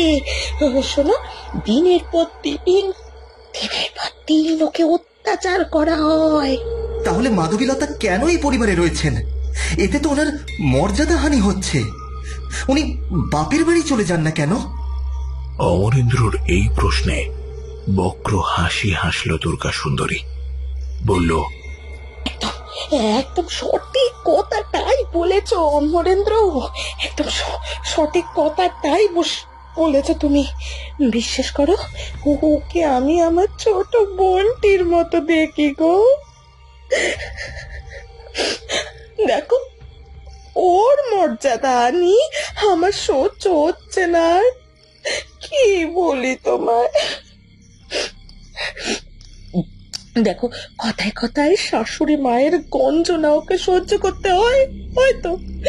উপরন্তু জমিদার বাবুর ওর প্রতি ঘৃণা, অত্যাচার, এসব আমার পক্ষে সহ্য করা বড় কঠিন হয়ে দাঁড়াচ্ছে গো।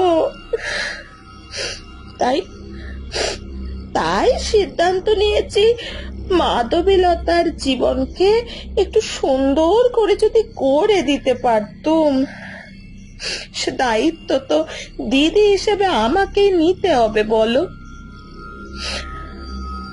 আর তার জন্য সহায়তা লাগবে তোমার। দেখো, আমি জানি মাধবীলতার জীবনে এমন ভাবে নষ্ট হয়ে যাক, না, তা আমি সহ্য করতে পারবো না, বিশ্বাস করো। তাই আমি চাই ও সুখে থাকুক, আর তা তোমার সাথেই থাকুক, একটা সুন্দর ঘর বাঁধুক। ও আমার চাইতে অনেকটা ছোট, জানো। বলতে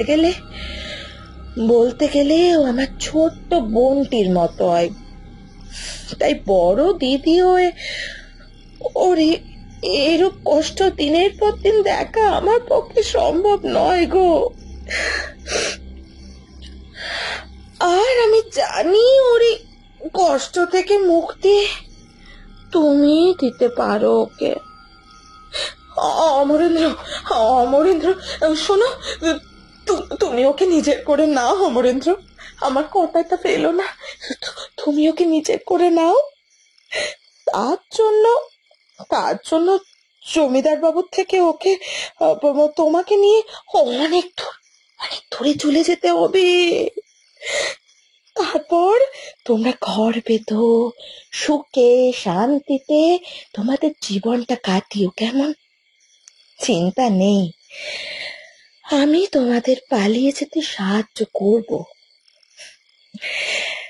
এখন তুমি বলো, তুমি কি রাজি নাকি রাজি না? আর আমার মনে হয় তুমি রাজি হবে অমরেন্দ্র। তুমি বড় ভালো মানুষ, আর তুমি মাধবীলতাকে সত্যি সত্যি বড্ড ভালোবাসো গো, খুব ভালোবাসো। হ্যাঁ, ভালোবাসি আমি মাধবীলতাকে, কিন্তু ওকে নিয়ে পালিয়ে যাব এ আমি স্বপ্নেও ভাবতে পারি না। অমরেন্দ্রর কথায় ক্রূর হাসি হেসে দুর্গা সুন্দরী এইবারে বলে উঠল, ও তা বেশ, তাহলে তাহলে তোমার ভালোবাসা তোমার ওই দু চোখখানিতে সীমাবদ্ধ থাক অমরেন্দ্র। এই জীবনে মাধবীলতা তোমার কোনোদিনই আর হলো না জানো।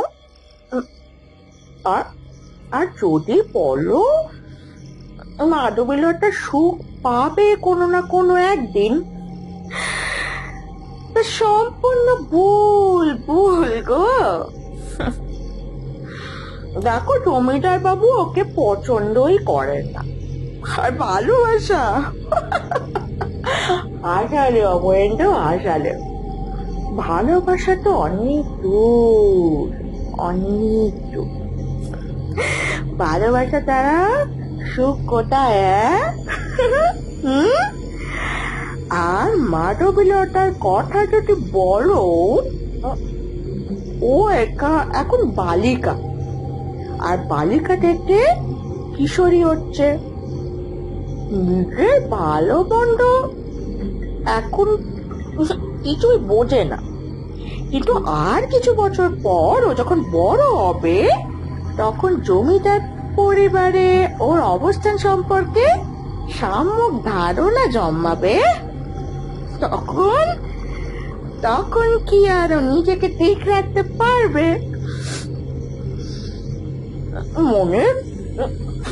মনের কষ্টে আত্মহত্যা করবে, নয়তো পাগলের মতো জীবন কাটাবে।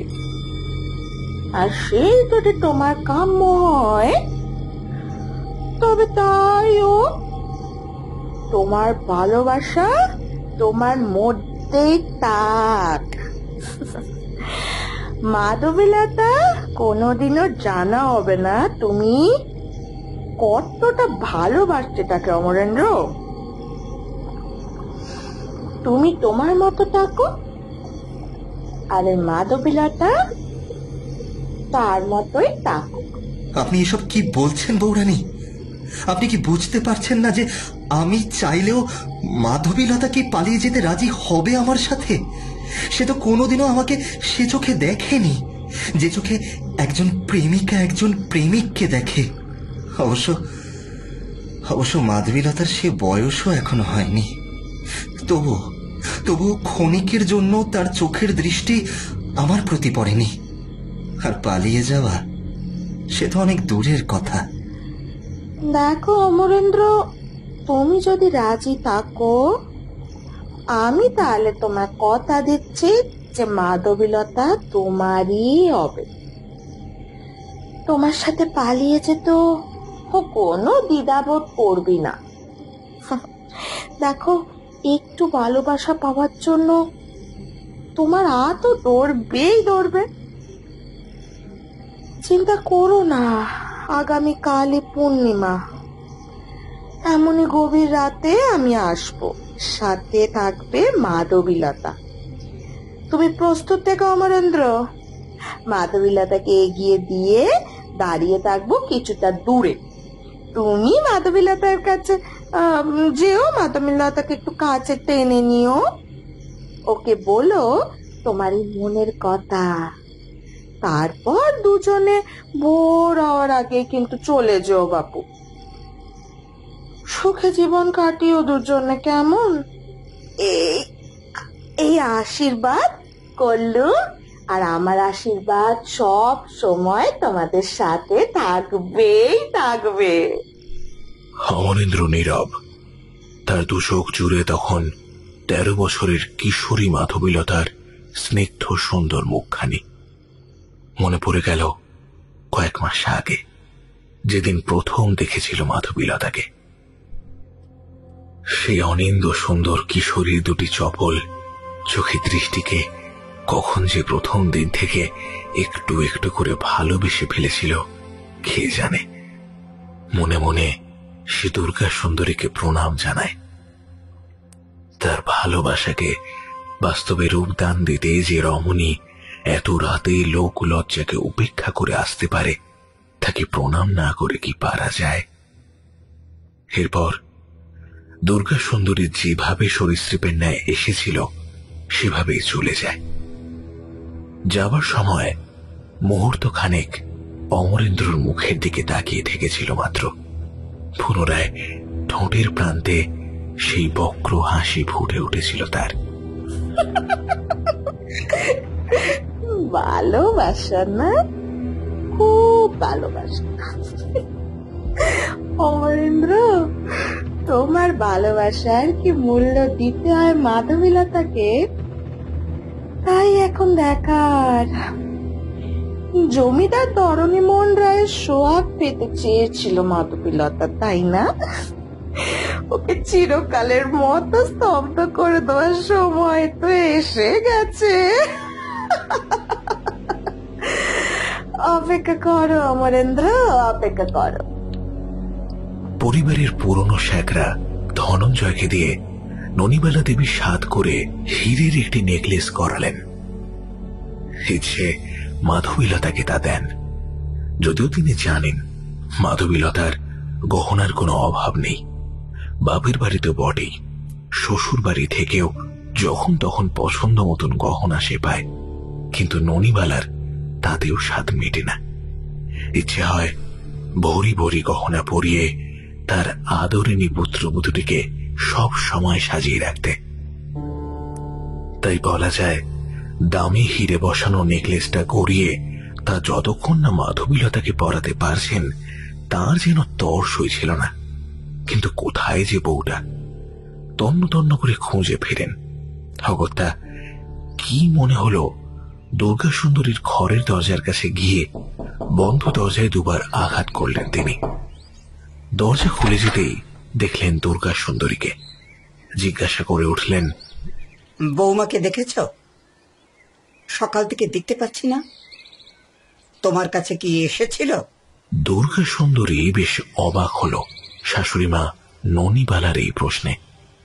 বিস্ময়ের সাথে সে বলল, সে কি মা, কোথায় গেছে ও? ও তো আমার কাছে আসেনি। অবশ্য চণ্ডী মণ্ডপে গেলেও যেতে পারে, রোজ দুপুরে তো ওখানেই যায়। সে কি, চণ্ডী মন্দিরে? কই, দুপুরবেলা চণ্ডী মন্দিরে বৌমা তো আগে কখনো যেত না। আগে আগে তো যেত না মা, কারণ প্রয়োজন পড়তো না। এখন প্রয়োজন পড়ে, একজনের মন রক্ষা করতে যাওয়ার জন্য। দুর্গা সুন্দরীর কণ্ঠস্বরে তীব্র শ্লেষের সুর। মানে তুমি কি বলতে চাইছো? আমি কি বলবো মা, ওই অমরেন্দ্র আছে না, মানে আমাদের চণ্ডী মন্দিরে তার সাথে দুপুর বেলায় গল্প করতে চায় এই আমাদের মাধবীলতা। আমি তাকে কতবার বারণ করেছি যে তুই জমিদার বাড়ির বউ, তোকে কখনো মানায়? একজন পর পুরুষের সাথে তুই দুপুর বেলা একাকে গল্প করছিস? ও শোনেই না, বরং উল্টে জমিদার বাড়ি থেকে আমি কি পেয়েছি, জমিদার বাবু তো তোমাকেই ভালোবাসেন, শাশুড়ি মাও একদিন তোমাকেই ভালোবাসবেন, কারণ আমি জমিদার বাবুর কেউ নই, মানে তুমি তো বউ। দেখুন মা, আমি জমিদার বাড়ির কেউ নই এটাইও বলে, আর ওরা আমাকে কেউ ভালোবাসে না, আমিও ওদের তাই কাউকেই ভালোবাসি না। অমরেন্দ্রকে আমি খুব ভালোবাসি, তাই ওর কাছেই আসতে, ওর সাথে গল্প করে সময় কাটাতে আমার খুব ভালো লাগে। আমি এরপরে আর কি বলবো বলুন তো মা? ও যখন নিজের মুখেই বলছে ওই অমরেন্দ্রকেও ভালোবাসে, সেখানে কি আর আমার কিছু বলা সাজে? দুর্গা সুন্দরী যতখানি সম্ভব সুন্দর মুখভঙ্গি করে বেশ সমিষ্ট কণ্ঠস্বরে ননিবালাকে উদ্দেশ্য করে কথাগুলি বলে উঠল।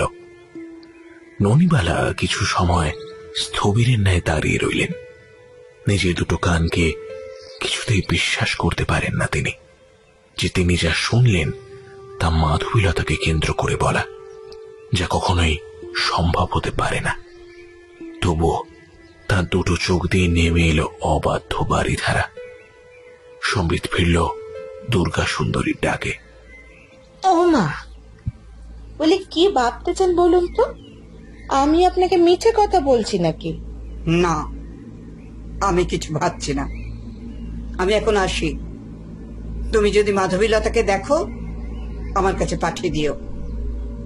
আকস্মিক আঘাতে যতটা মন কিছু সময়ের জন্য কিংকর্তব্য বিমূঢ় হয়ে পড়ে, সেই রূপে অবস্থা হল ননিবালার। প্রায় টলতে টলতে নিজের ঘরের দিকে চলে গেলেন বৃদ্ধা। দুর্গা সুন্দরী কিছু সময় তার গমন পথের দিকে তাকিয়ে থাকল। তারপরে এক ক্রূর হাসি হাসল। শাশুড়িমা ননিবালা তার আদরিণী মাধবীলতার জন্য একটি হীরের নেকলেস তৈরি করেছেন। তা ধনঞ্জয় শেখরার থেকে জানতে পেরে যার পর্ণায় ঈর্ষা কাতর হয়ে দুর্গা সুন্দরী ছুটে যায় ধরণীমোহনের কাছে। ধরণীমোহন তখন কাছারিতে জমিদারের হিসেব দেখছিলেন। আপনি মাধবীলতার জন্য হীরের আর্ট তৈরি করে দিয়েছেন, অথচ আমার জন্য নয় কেন? মাধবীলতা কি আমার থেকে বেশি সুখ আপনাকে দেয় নাকি? কি বলছো তুমি দুর্গা?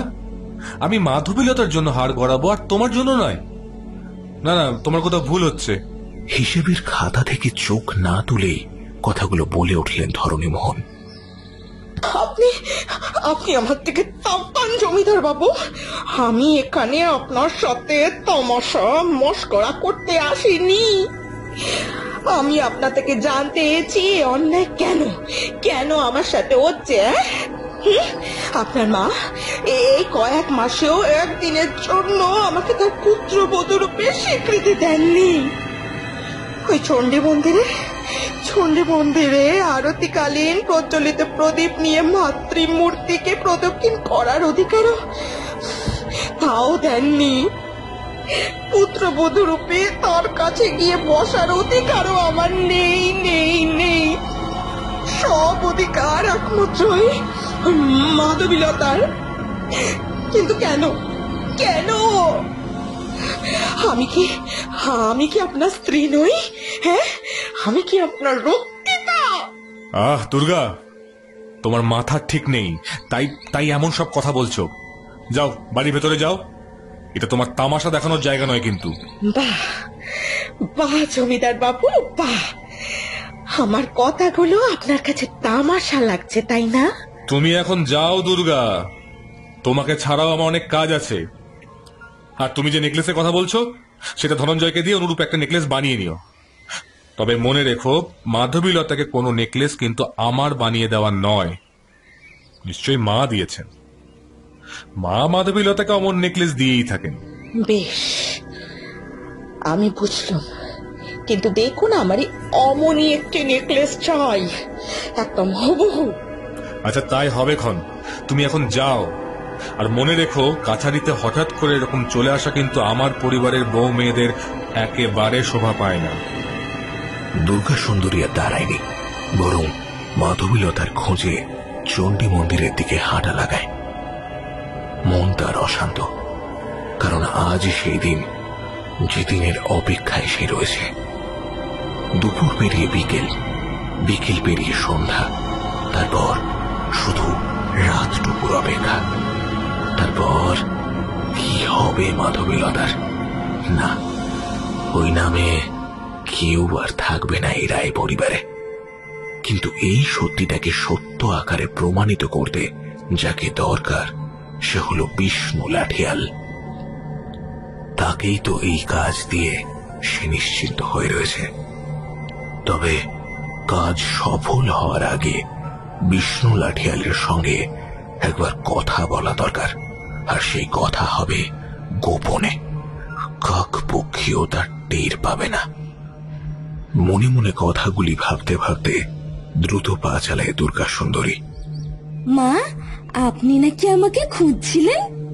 ননিবালা নিজের ঘরের দক্ষিণ কোণে রাখা আরাম কেদারায় বসে সেদিনের দুর্গা সুন্দরীর মাধবীলতা সম্পর্কে যে যে কথাগুলো বলেছিল সেগুলোই ভাবছিলেন।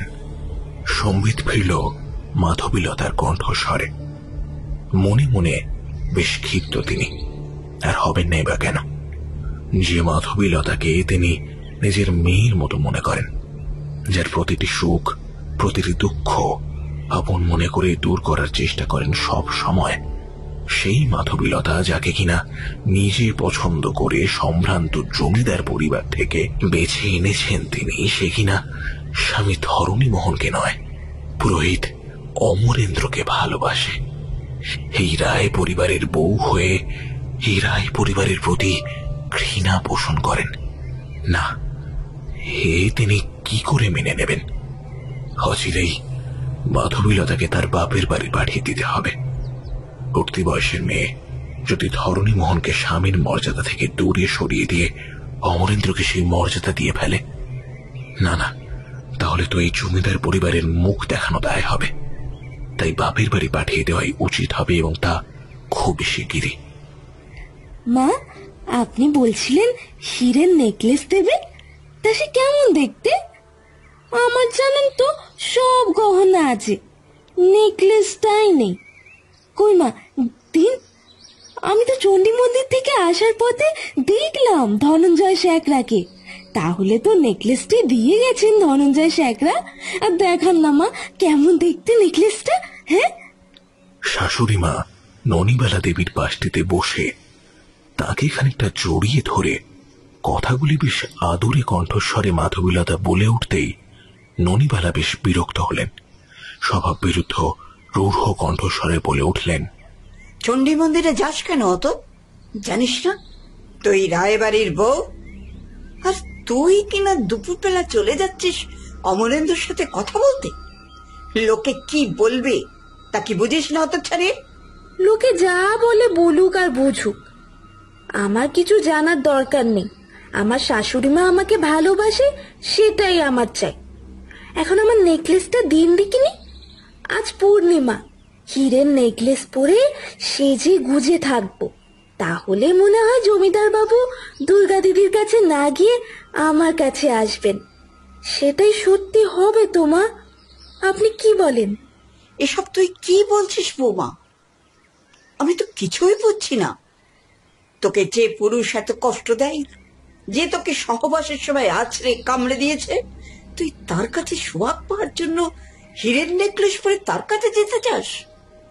সে যদি তোকে দূর দূর করে তাড়িয়ে দেয়, আর তখন অমরেন্দ্র সে যদি তোকে কাছে টেনে নেয়, তখন তখন তুই কাকে বেছে নিবি? অমরেন্দ্রকে নাকি ধরণী মোহনকে? মা, এসব কি কথা? আমি কাকে বেছে নেব মানে? মা, আমি আর বালিকা বধূ নেই, বড় হয়েছি, বুঝতে শিখেছি স্বামী সোহাগ কি। মা, আপনার চিন্তা নেই, আমার গর্ভেই আসবে আপনার উত্তরাধিকারী। সেই হবে এই রায় পরিবারের পরবর্তী জমিদার। কিন্তু শুনলাম তুই অমরেন্দ্রকে ভালোবাসিস। কি, অমরেন্দ্র পুরোহিত মশাই? হ্যাঁ, ভালোবাসি তো। ওনার মন্ত্র উচ্চারণ, ওনার দেবী মায়ের প্রতি অকৃত্রিম ভক্তি, ওনার দেবতার প্রতি নিবেদিত প্রাণ আমার ওনাকে শ্রদ্ধা করতে শেখায়। ওনার চোখের গভীরতর অর্থ হয়তো আমি বুঝি না, কিন্তু মনে হয় উনি ওনার অন্তর্দৃষ্টি দিয়ে আমার অন্তরটুকু পড়তে পারেন। তাই তো ওনাকে এত ভালোবাসি। সে ভালোবাসা গুরু আর শিষ্যার ভালোবাসা মা। ওতে কোনো কালিমা নেই যাতে কেউ কোনো দিন বলতে পারে আমি উল্টা। স্তব্ধ ননিবালা।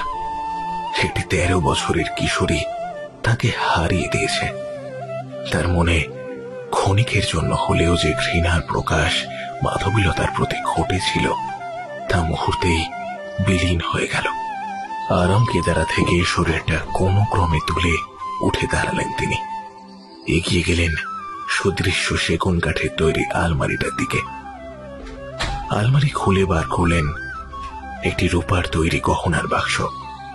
সেটার ডালা খুলে ছোট বড় নানান আকারের হীরক খচিত একটা নেকলেস সযত্নে পরিয়ে দিলেন মাধবীলতার গলায়। কানে কানে বললেন, আগে গিয়ে স্বামীকে দখল করে নি। দুর্গা সুন্দরী দখল করে নিলে তোর কপালে এই গয়নাগুলোই জুটবে, স্বামী সোহাগ জুটবে না। মাধবীলতা সলজ্জ হাসি হাসল। তারপর ধীরে ধীরে এগিয়ে গেল বিশাল আকার আয়নাটার দিকে। আপাত মস্তক তাতে নিজেকে দেখে নিয়ে ননিবালাকে উদ্দেশ্য করে বলে উঠল, কে বেশি সুন্দরী মা, আমি না দুর্গা দিদি? দুর্গা সুন্দরী, তবে তুইও সুন্দর। গয়না পরলে তো সৌন্দর্যে তো ধারে কাছে কেউ আসবে না। আর দুর্গা এমনিই সুন্দরী, গয়না তাকে লাগে না সাজাতে। গয়না তার শরীরে যেন কাঁটা তারের বেড়া। আড়াল থেকে ননিবালা আর মাধবীলতার কথোপকথনের পুরোটাই কানে যায় দুর্গা সুন্দরীর। রাগে অপমানে জর্জরিত হৃদয়ে তার সেই মুহূর্তেই জবাব দিতে পারত, কিন্তু দিল না। বড় কিছু পেতে হলে এ সমস্ত ছোটখাটো মান, অভিমান, রাগ, ক্ষোভ এসব কি দূরে রাখাই শ্রেয়।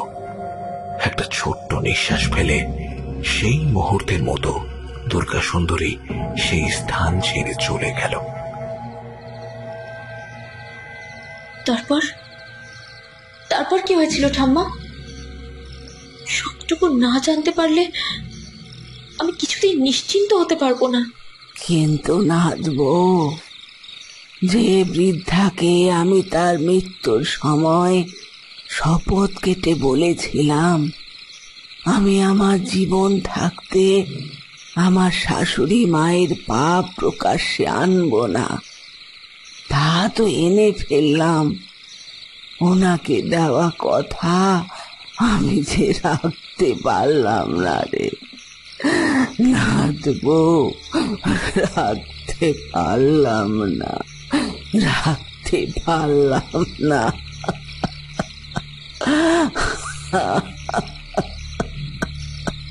কান্নায় ভেঙে পড়ল চারুলতা। হালতো করে দেবদত্তা তার পিঠে হাত বুলিয়ে দিতে লাগলো। ক্ষণিকের জন্য যেন তার মনে হলো ঠাকুমা শাশুড়ি চারুলতার শরীরটা বরফের চাইতেও ঠান্ডা। হয়তো মনের ভুল, এই ভেবে দেবদত্তা পুনরায় প্রশ্ন করল, বলুন ঠাম্মা, মাধবীলতার অন্তর্ধান রহস্য বলুন। অদ্ভুত দুটো চোখের ভাষাহীন দৃষ্টি মিলে বেশ খানিকটা সময় দেবদত্তার দিকে তাকিয়ে থেকে খানিক হাসল চারুলতা।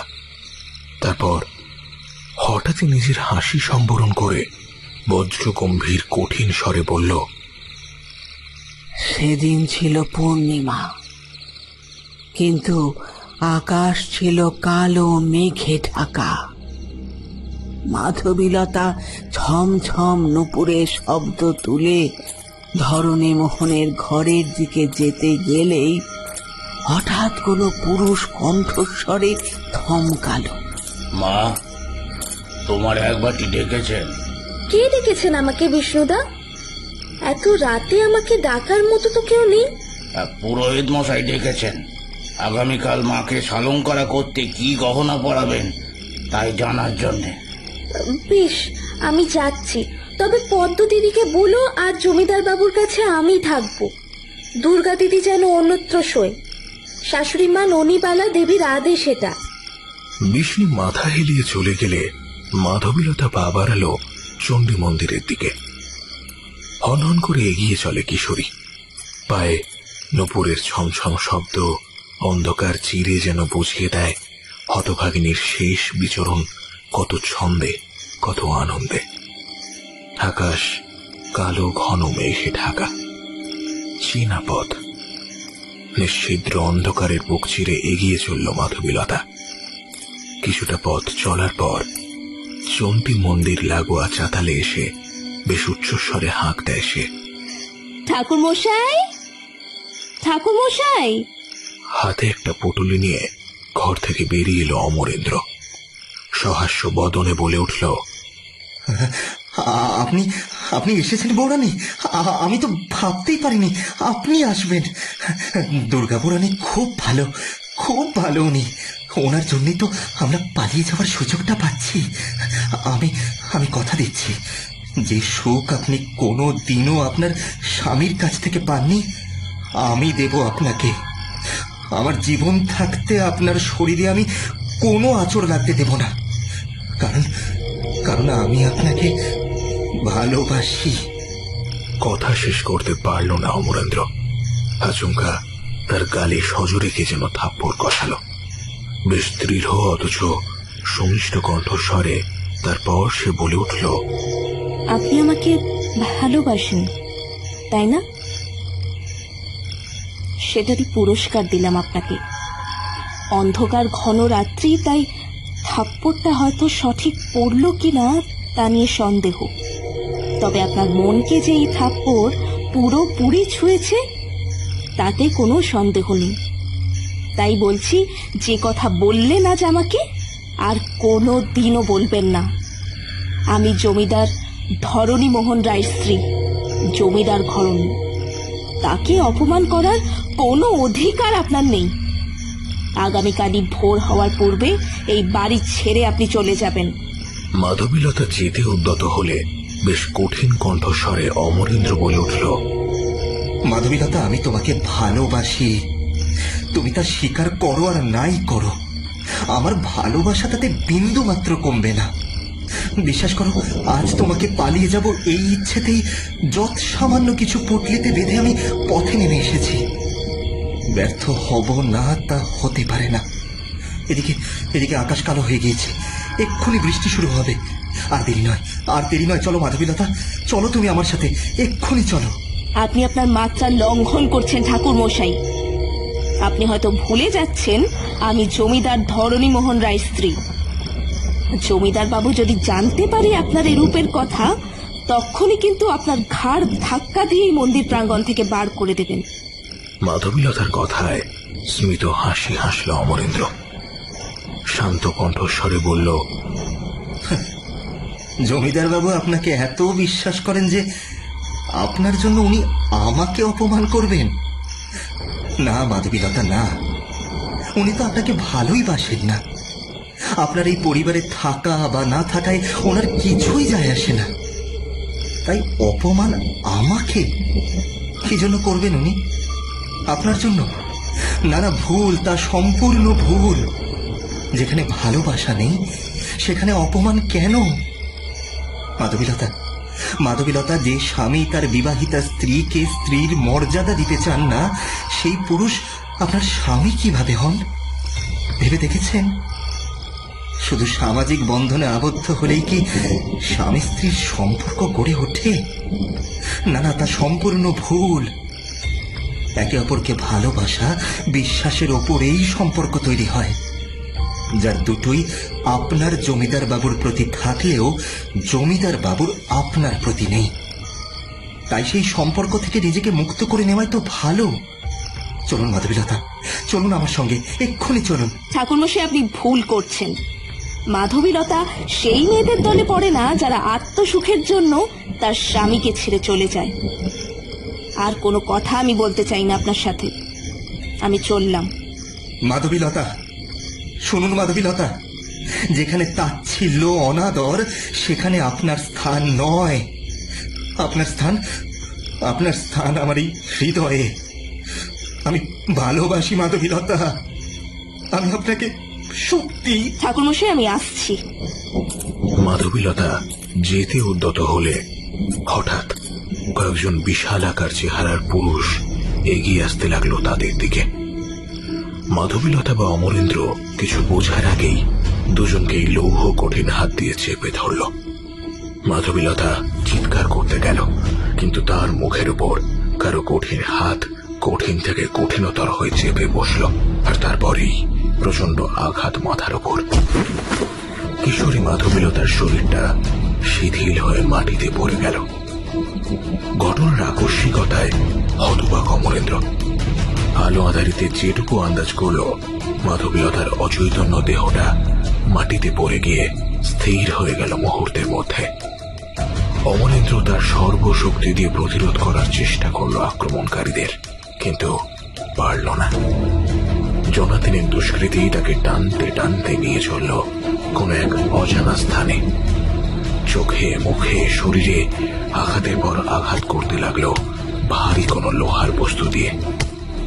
অতি কষ্টে শেষবারের মতো জানতে চাইল অমরেন্দ্র,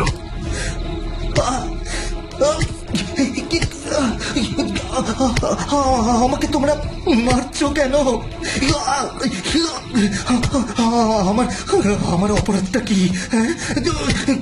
মাধবীলতাকে তোমরা মারলে কেন? কি তার অপরাধ? অন্ধকারে তোমাদেরকে দেখতেও পাচ্ছি না, কিন্তু আন্দাজ করতে পারছি যে তোমরা জমিদার বাবুর পাঠানো লেঠে।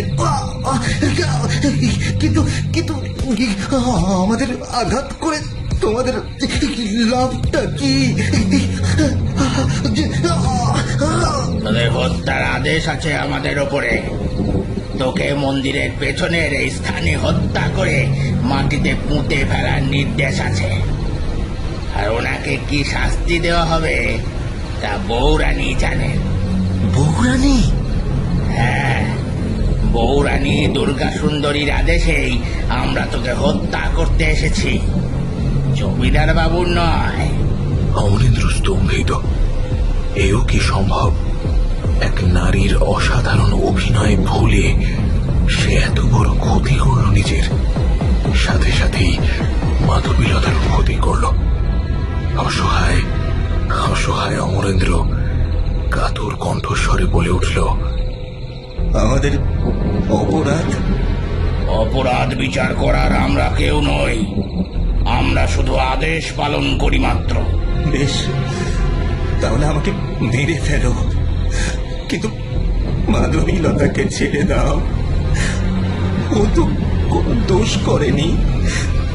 ওকে তোমরা ছেড়ে দাও, ওকে ছেড়ে দাও, ওকে ছেড়ে দাও। অমরেন্দ্রর কথাগুলি অনুরণনের ন্যায় ওদের কানে পৌঁছানো মাত্র ওদের ধৈর্যচ্যুতি ঘটল এক সময়। বৃথা সময় ব্যয় ওরা আর করতে চাইল না। শানিত অস্ত্রটা অমরেন্দ্রর গলায় চেপে দিতেই হেলিয়ে পড়ল মাথাটা। শেষবারের মতো কিছু বলার চেষ্টা করল মাত্র সে। রক্তাক্ত শরীরটা মাটিতে লুটিয়ে পড়ে খানিকটা ছটফট করল, তারপরে চিরকালের মতো স্থির হয়ে গেল।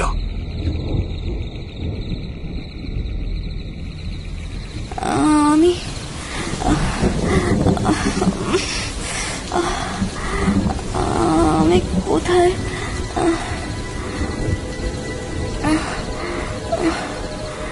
কিশোরী মাধবীলতার প্রশ্নের উত্তরে খিলখিলিয়ে হেসে উঠল এক নারী কণ্ঠস্বর। চিনতে অসুবিধা হল না কিশোরীর। সেই নারী কণ্ঠস্বরের অধিকারিণীকে বলে উঠল,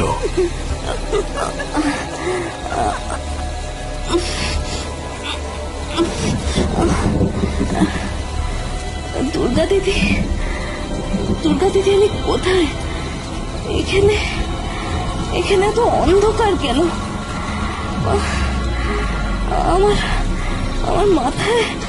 আমার মাথায় আঘাত লেগেছে। ও খুব যন্ত্রণা হচ্ছে। আমাকে নিয়ে চলো দুর্গা দিদি, আমায় নিয়ে চলো। কোথায় এনেছো আমাকে? আমার ভয় করছে। নিয়ে চলো দুর্গা দিদি, নিয়ে চলো। অসহ্য যন্ত্রণা। মাথাটা যেন ছিঁড়ে যাচ্ছে, দম বন্ধ হয়ে আসছে। নিয়ে চলো আমায়। কোথায় যাবে মাধবীলতা? কোথায় যাবি, কোথায় যাবি? আজ থেকে তোকে এ করে করতে হবে।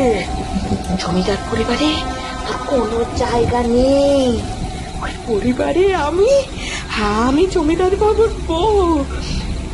তোর স্তন না, তোর এই ঘরে। কেন চিনতে পারছিস না? এই ঘরকার অন্ধকার লাগছে। দাঁড়া প্রদীপটা জ্বালিয়ে দি, দাঁড়া। প্রদীপ জ্বালিয়ে দিতে প্রজ্বলিত অগ্নিশিখায় মাধবীলতার চিনতে অসুবিধা হলো না এই ঘরটি। চণ্ডী মন্দিরে লাগোয়া এই ঘরে অমরেন্দ্র থাকে কয়েক মাস ধরে। অমরেন্দ্র আসার পূর্বে এই ঘরে দু একবার এসেছিল শাশুড়ি মায়ের নির্দেশে মোক্ষদাকে দিয়ে এই ঘর পরিষ্কার করাতে। বেশ অবাক হলো মাধবীলতা। তাকে এই ঘরে আনার কারণ কি দুর্গা দিদির? তাছাড়াও কিভাবেই বা সে এলো এই ঘরে? যতদূর মনে পড়ছে অন্ধকারে কয়েকজন তার হাত মুখ চেপে ধরেছিল। ওদের মধ্যেই একজন মাথায় আঘাতও করেছিল সজোরে। না, তারপর আর কিছু মনে নেই। এটা তো পুরোহিত মশাই ঘর। এখানে আমাকে এনেছো কেন দুর্গা দিদি? আমার ভয় করছে, আমার খুব ভয় করছে। ভয় করছে? ভয় করলে তো চলবে না মাধবীলতা। এই ঘরেই তো তুই থাকবি আজ থেকে। রাতের অন্ধকারে একজন পর পুরুষের সাথে দেখা করতে আসতে তো তোমার ভয় করেনি? আর যা করেছি জানবি জমিদার বাবুর নির্দেশেই করেছি। তোকে তিনি ঘৃণা শুধু ঘৃণা করেন। যিনি তোর স্বামী তিনি তোকে শাস্তিটা দিয়েছেন। কি বলছো দিদি? কি বলছো তুমি? কি শাস্তি? সারা জীবন তুই ঘরে বন্দি হয়ে থাকবি। কেউ তোকে কোনোদিন মনে রাখবে না, তোর কেউ কোনো খবর রাখবে না। সবাই জানবে তুই রাতের অন্ধকারে হারিয়ে গেছিস।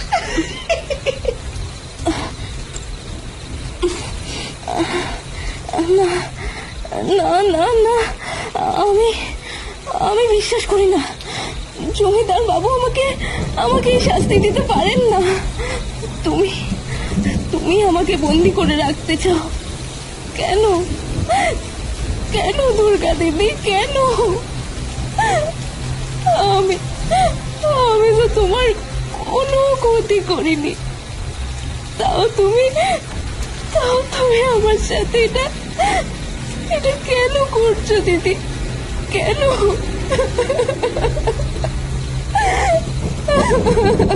করেছিস মাধবীলতা, করেছিস। তুই আমার অনেক ক্ষতি করেছিস। আমি না থাকাকালে আমার স্বামীর সাথে তুই সোহাগ করিসনি? আর সোহাগের চিহ্ন স্বরূপ ওই কত বিক্ষত শরীরটা আমায় দেখিয়েছিস। কি অপরিসীম রাগে সে মুহূর্তে আমার শরীরটা কেঁপে উঠেছিল তা তুই জানিস না। তাই তো আমার পথের কাঁটা আমি নিজেই সরিয়ে দিতে এসেছি। তুই ঠিক ধরেছিস। জমিদার বাবু তার আদরিনী বালিকা বধূ মাধবীলতাকে কখনোই এইভাবে বন্দি থাকতে দেখতে পারতেন না। তাই তো আমি দায়িত্ব নিয়ে তোকে চিরকালের মতো স্তব্ধ করে দিলুম। আজ থেকে এই ঘরটাতেই তুই বন্দি থাকবি বছরের পর বছর। কেউ জানবে না মাধবীলতা কোথায় আছে। শুধু জানবো আমি শুধু জানবো আমি। এরপর পাগলিনীর ন্যায় হেসেছিল দুর্গা সুন্দরী। তারপর কিছু বোঝার আগেই ভারী বস্তু দিয়ে মাধবীলতার মাথায় আঘাতের পর আঘাত করে গিয়েছিল। একসময় স্থির হয়ে গিয়েছিল কিশোরীর শরীরটা। দুর্গা সুন্দরী মাধবীলতার নিথর শরীরটার দিকে তাকিয়ে বেশ খানিকক্ষণ চেয়েছিল। চোখ দুটো চকচক করে উঠেছিল তার লোভে। মাধবীলতার গলায় হীরক খচিত নেকলেস। দ্রুত খুলে নেয় সেটা। হাতের অনামিকাতে পরিয়ে দেওয়া মাধবীলতাকে ফুলশয্যার রাতে জমিদার ধরণীমোহনের দেওয়া নীলকান্ত মণি খচিত আংটি। তারপরেই ধীরে ধীরে দরজাটা চিরকালের জন্য বন্ধ করে দিয়ে ফিরে আসে জমিদার ঘরণী দুর্গা সুন্দরী। কোনো কাকপক্ষীয় টের যেন না পায়, সেভাবেই মাধবীলতার কিছু গহনা দিয়ে মুখ বন্ধ করে দিল জমিদার বাবুর ঘাস লেঠেল বিষ্ণু আর তার সহচরদের।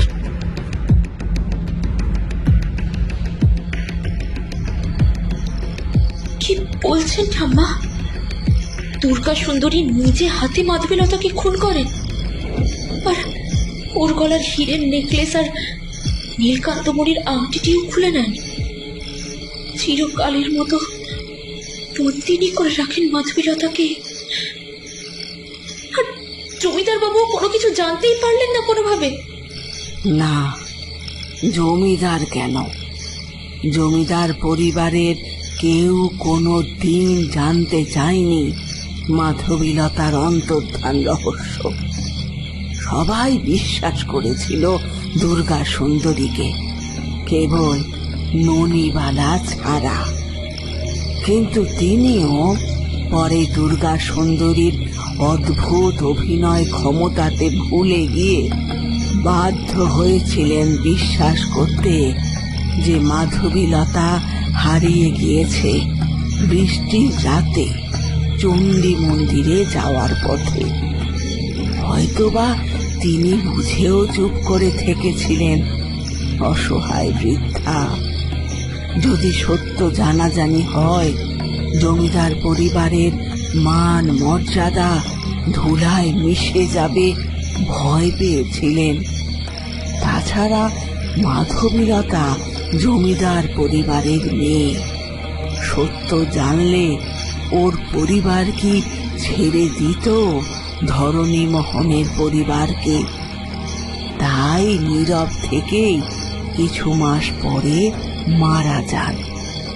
কিন্তু ঠাম্মা, আপনি কেন এত বড় অন্যায়ের প্রতিবাদ করলেন না? কেন লক্ষ্মী পিসিকে পাগলি সাজিয়ে রাখলেন সবটা জেনেও?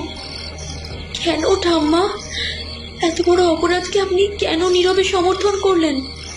কোনো উত্তর এলো না চারুলতার দিক থেকে। অদ্ভুত ঠান্ডা বাতাস মুহূর্তে দেবদত্তার শরীরে শিহরণ জাগিয়ে কোথায় যেন মিলিয়ে গেল। দেবদত্তা উঠে দাঁড়ালো। কি সে দেখছে দরজার পাল্লা দুটো ধীরে ধীরে বন্ধ হয়ে যাচ্ছে নিজে থেকেই। দম বন্ধ হয়ে আসছে দেবদত্তার। চিৎকার করে ওঠে সে, ঠাম্মা, ঠাম্মা! কিন্তু কোনো উত্তর আসে না।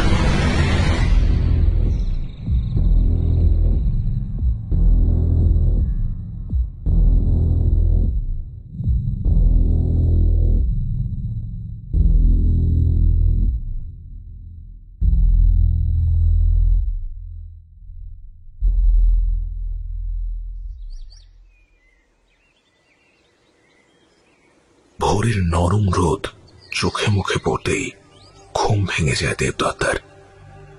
এদিক ওদিক তাকাতে গিয়ে বেশ অবাক হয় সে। নিজেকে নিজেই প্রশ্ন করে ওঠে, কেমন করে সে নিজেরই ঘরে এলো?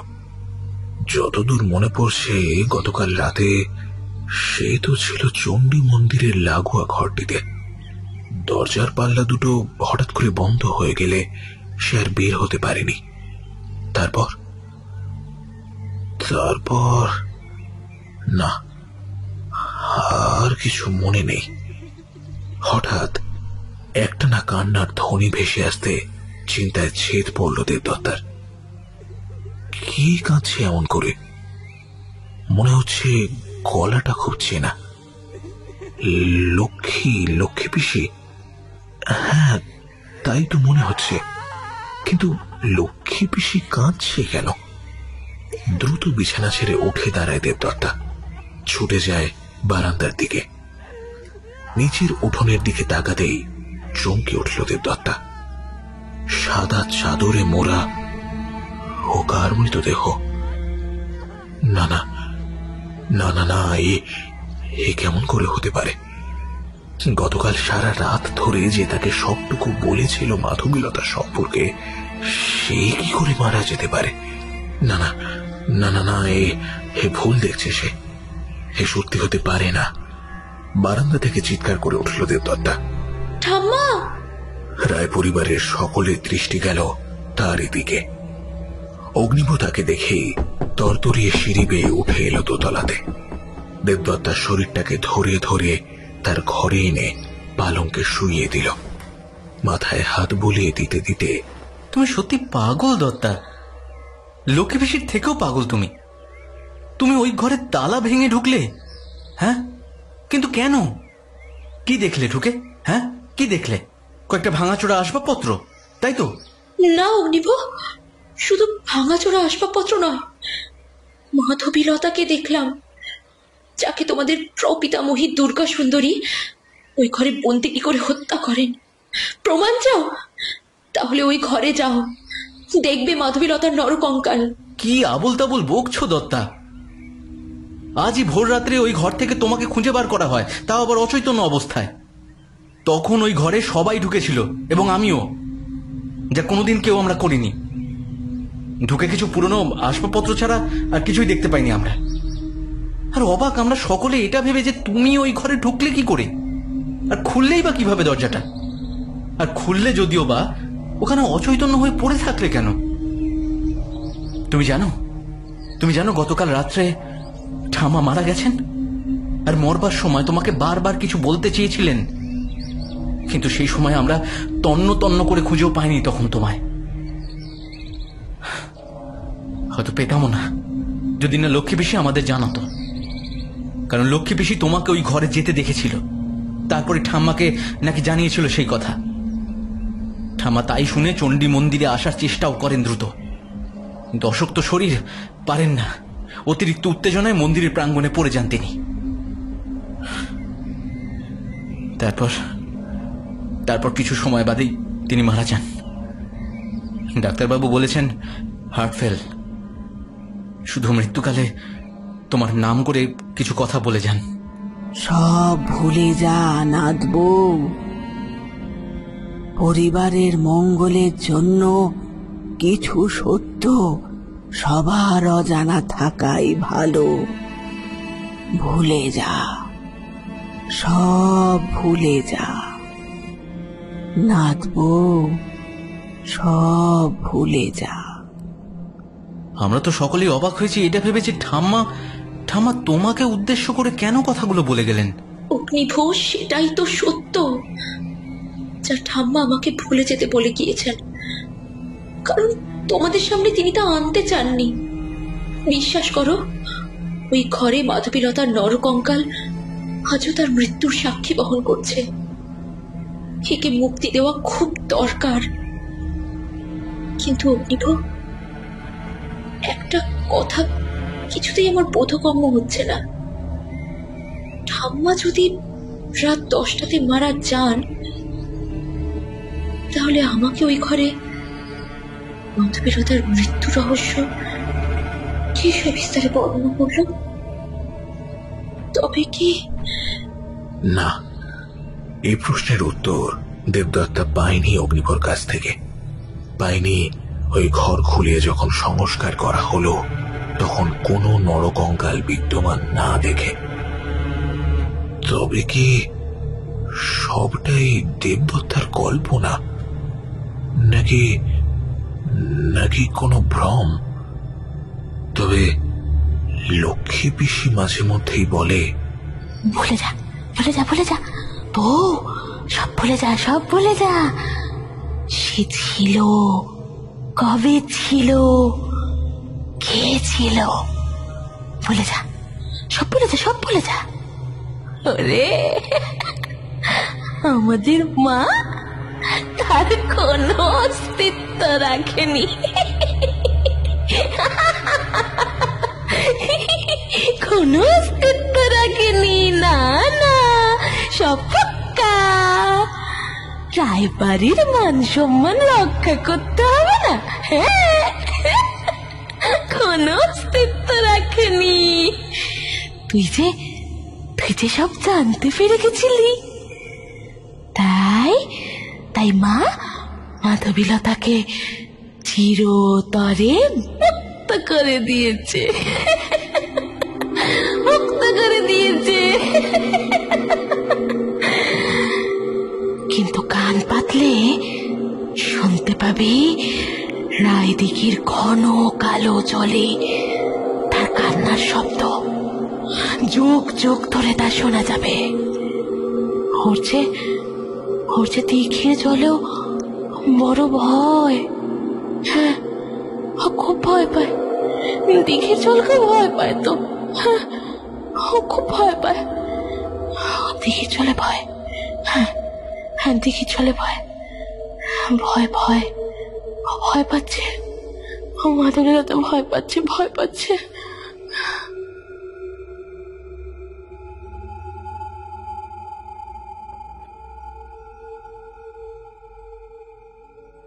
এরপর বছর চারেক সময় পার হয়ে গেছে। দেবদত্তা একটি ফুটফুটে মেয়ের জন্ম দিয়েছে। আজ সেই মেয়ের 2 বছরের জন্মদিন।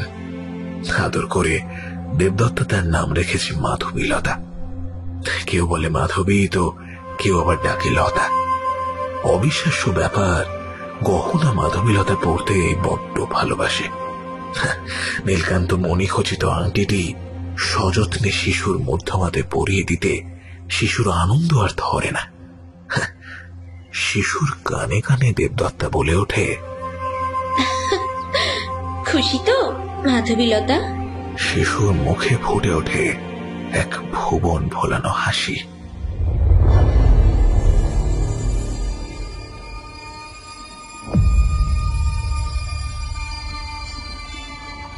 গল্পটি আপনাদের কেমন লাগলো অবশ্যই কমেন্ট করে জানাবেন। ভালো লাগলে চ্যানেলটি সাবস্ক্রাইব করতে ভুলবেন না। আজকের গল্প পাঠে কুন্তল, অভিনয় বুলা রায় চৌধুরী, বরষা, প্রদীপ্তা, অন্তরা, রত্না মিত্র, নম্রতা, সৈকত, অরিজিৎ এবং সুমন। বিশেষ সহযোগিতায় নীল এবং রুচিরা। পোস্টার ডিজাইন করেছে Subhadeep. Edit and music Phoenix Audioverse. সামগ্রিক পরিচালনায় বরষা এবং সুমন। আজ আমাদের সাথে ছিল বন্ধু channel partners Rainy Tales, Apu দুর্গার পাঁচালী এবং গল্পের ডালি। তাদের চ্যানেলের লিংক ডেসক্রিপশনে দেওয়া রইল। তাহলে দেখা হচ্ছে আগামী গল্পে। শুভরাত্রি।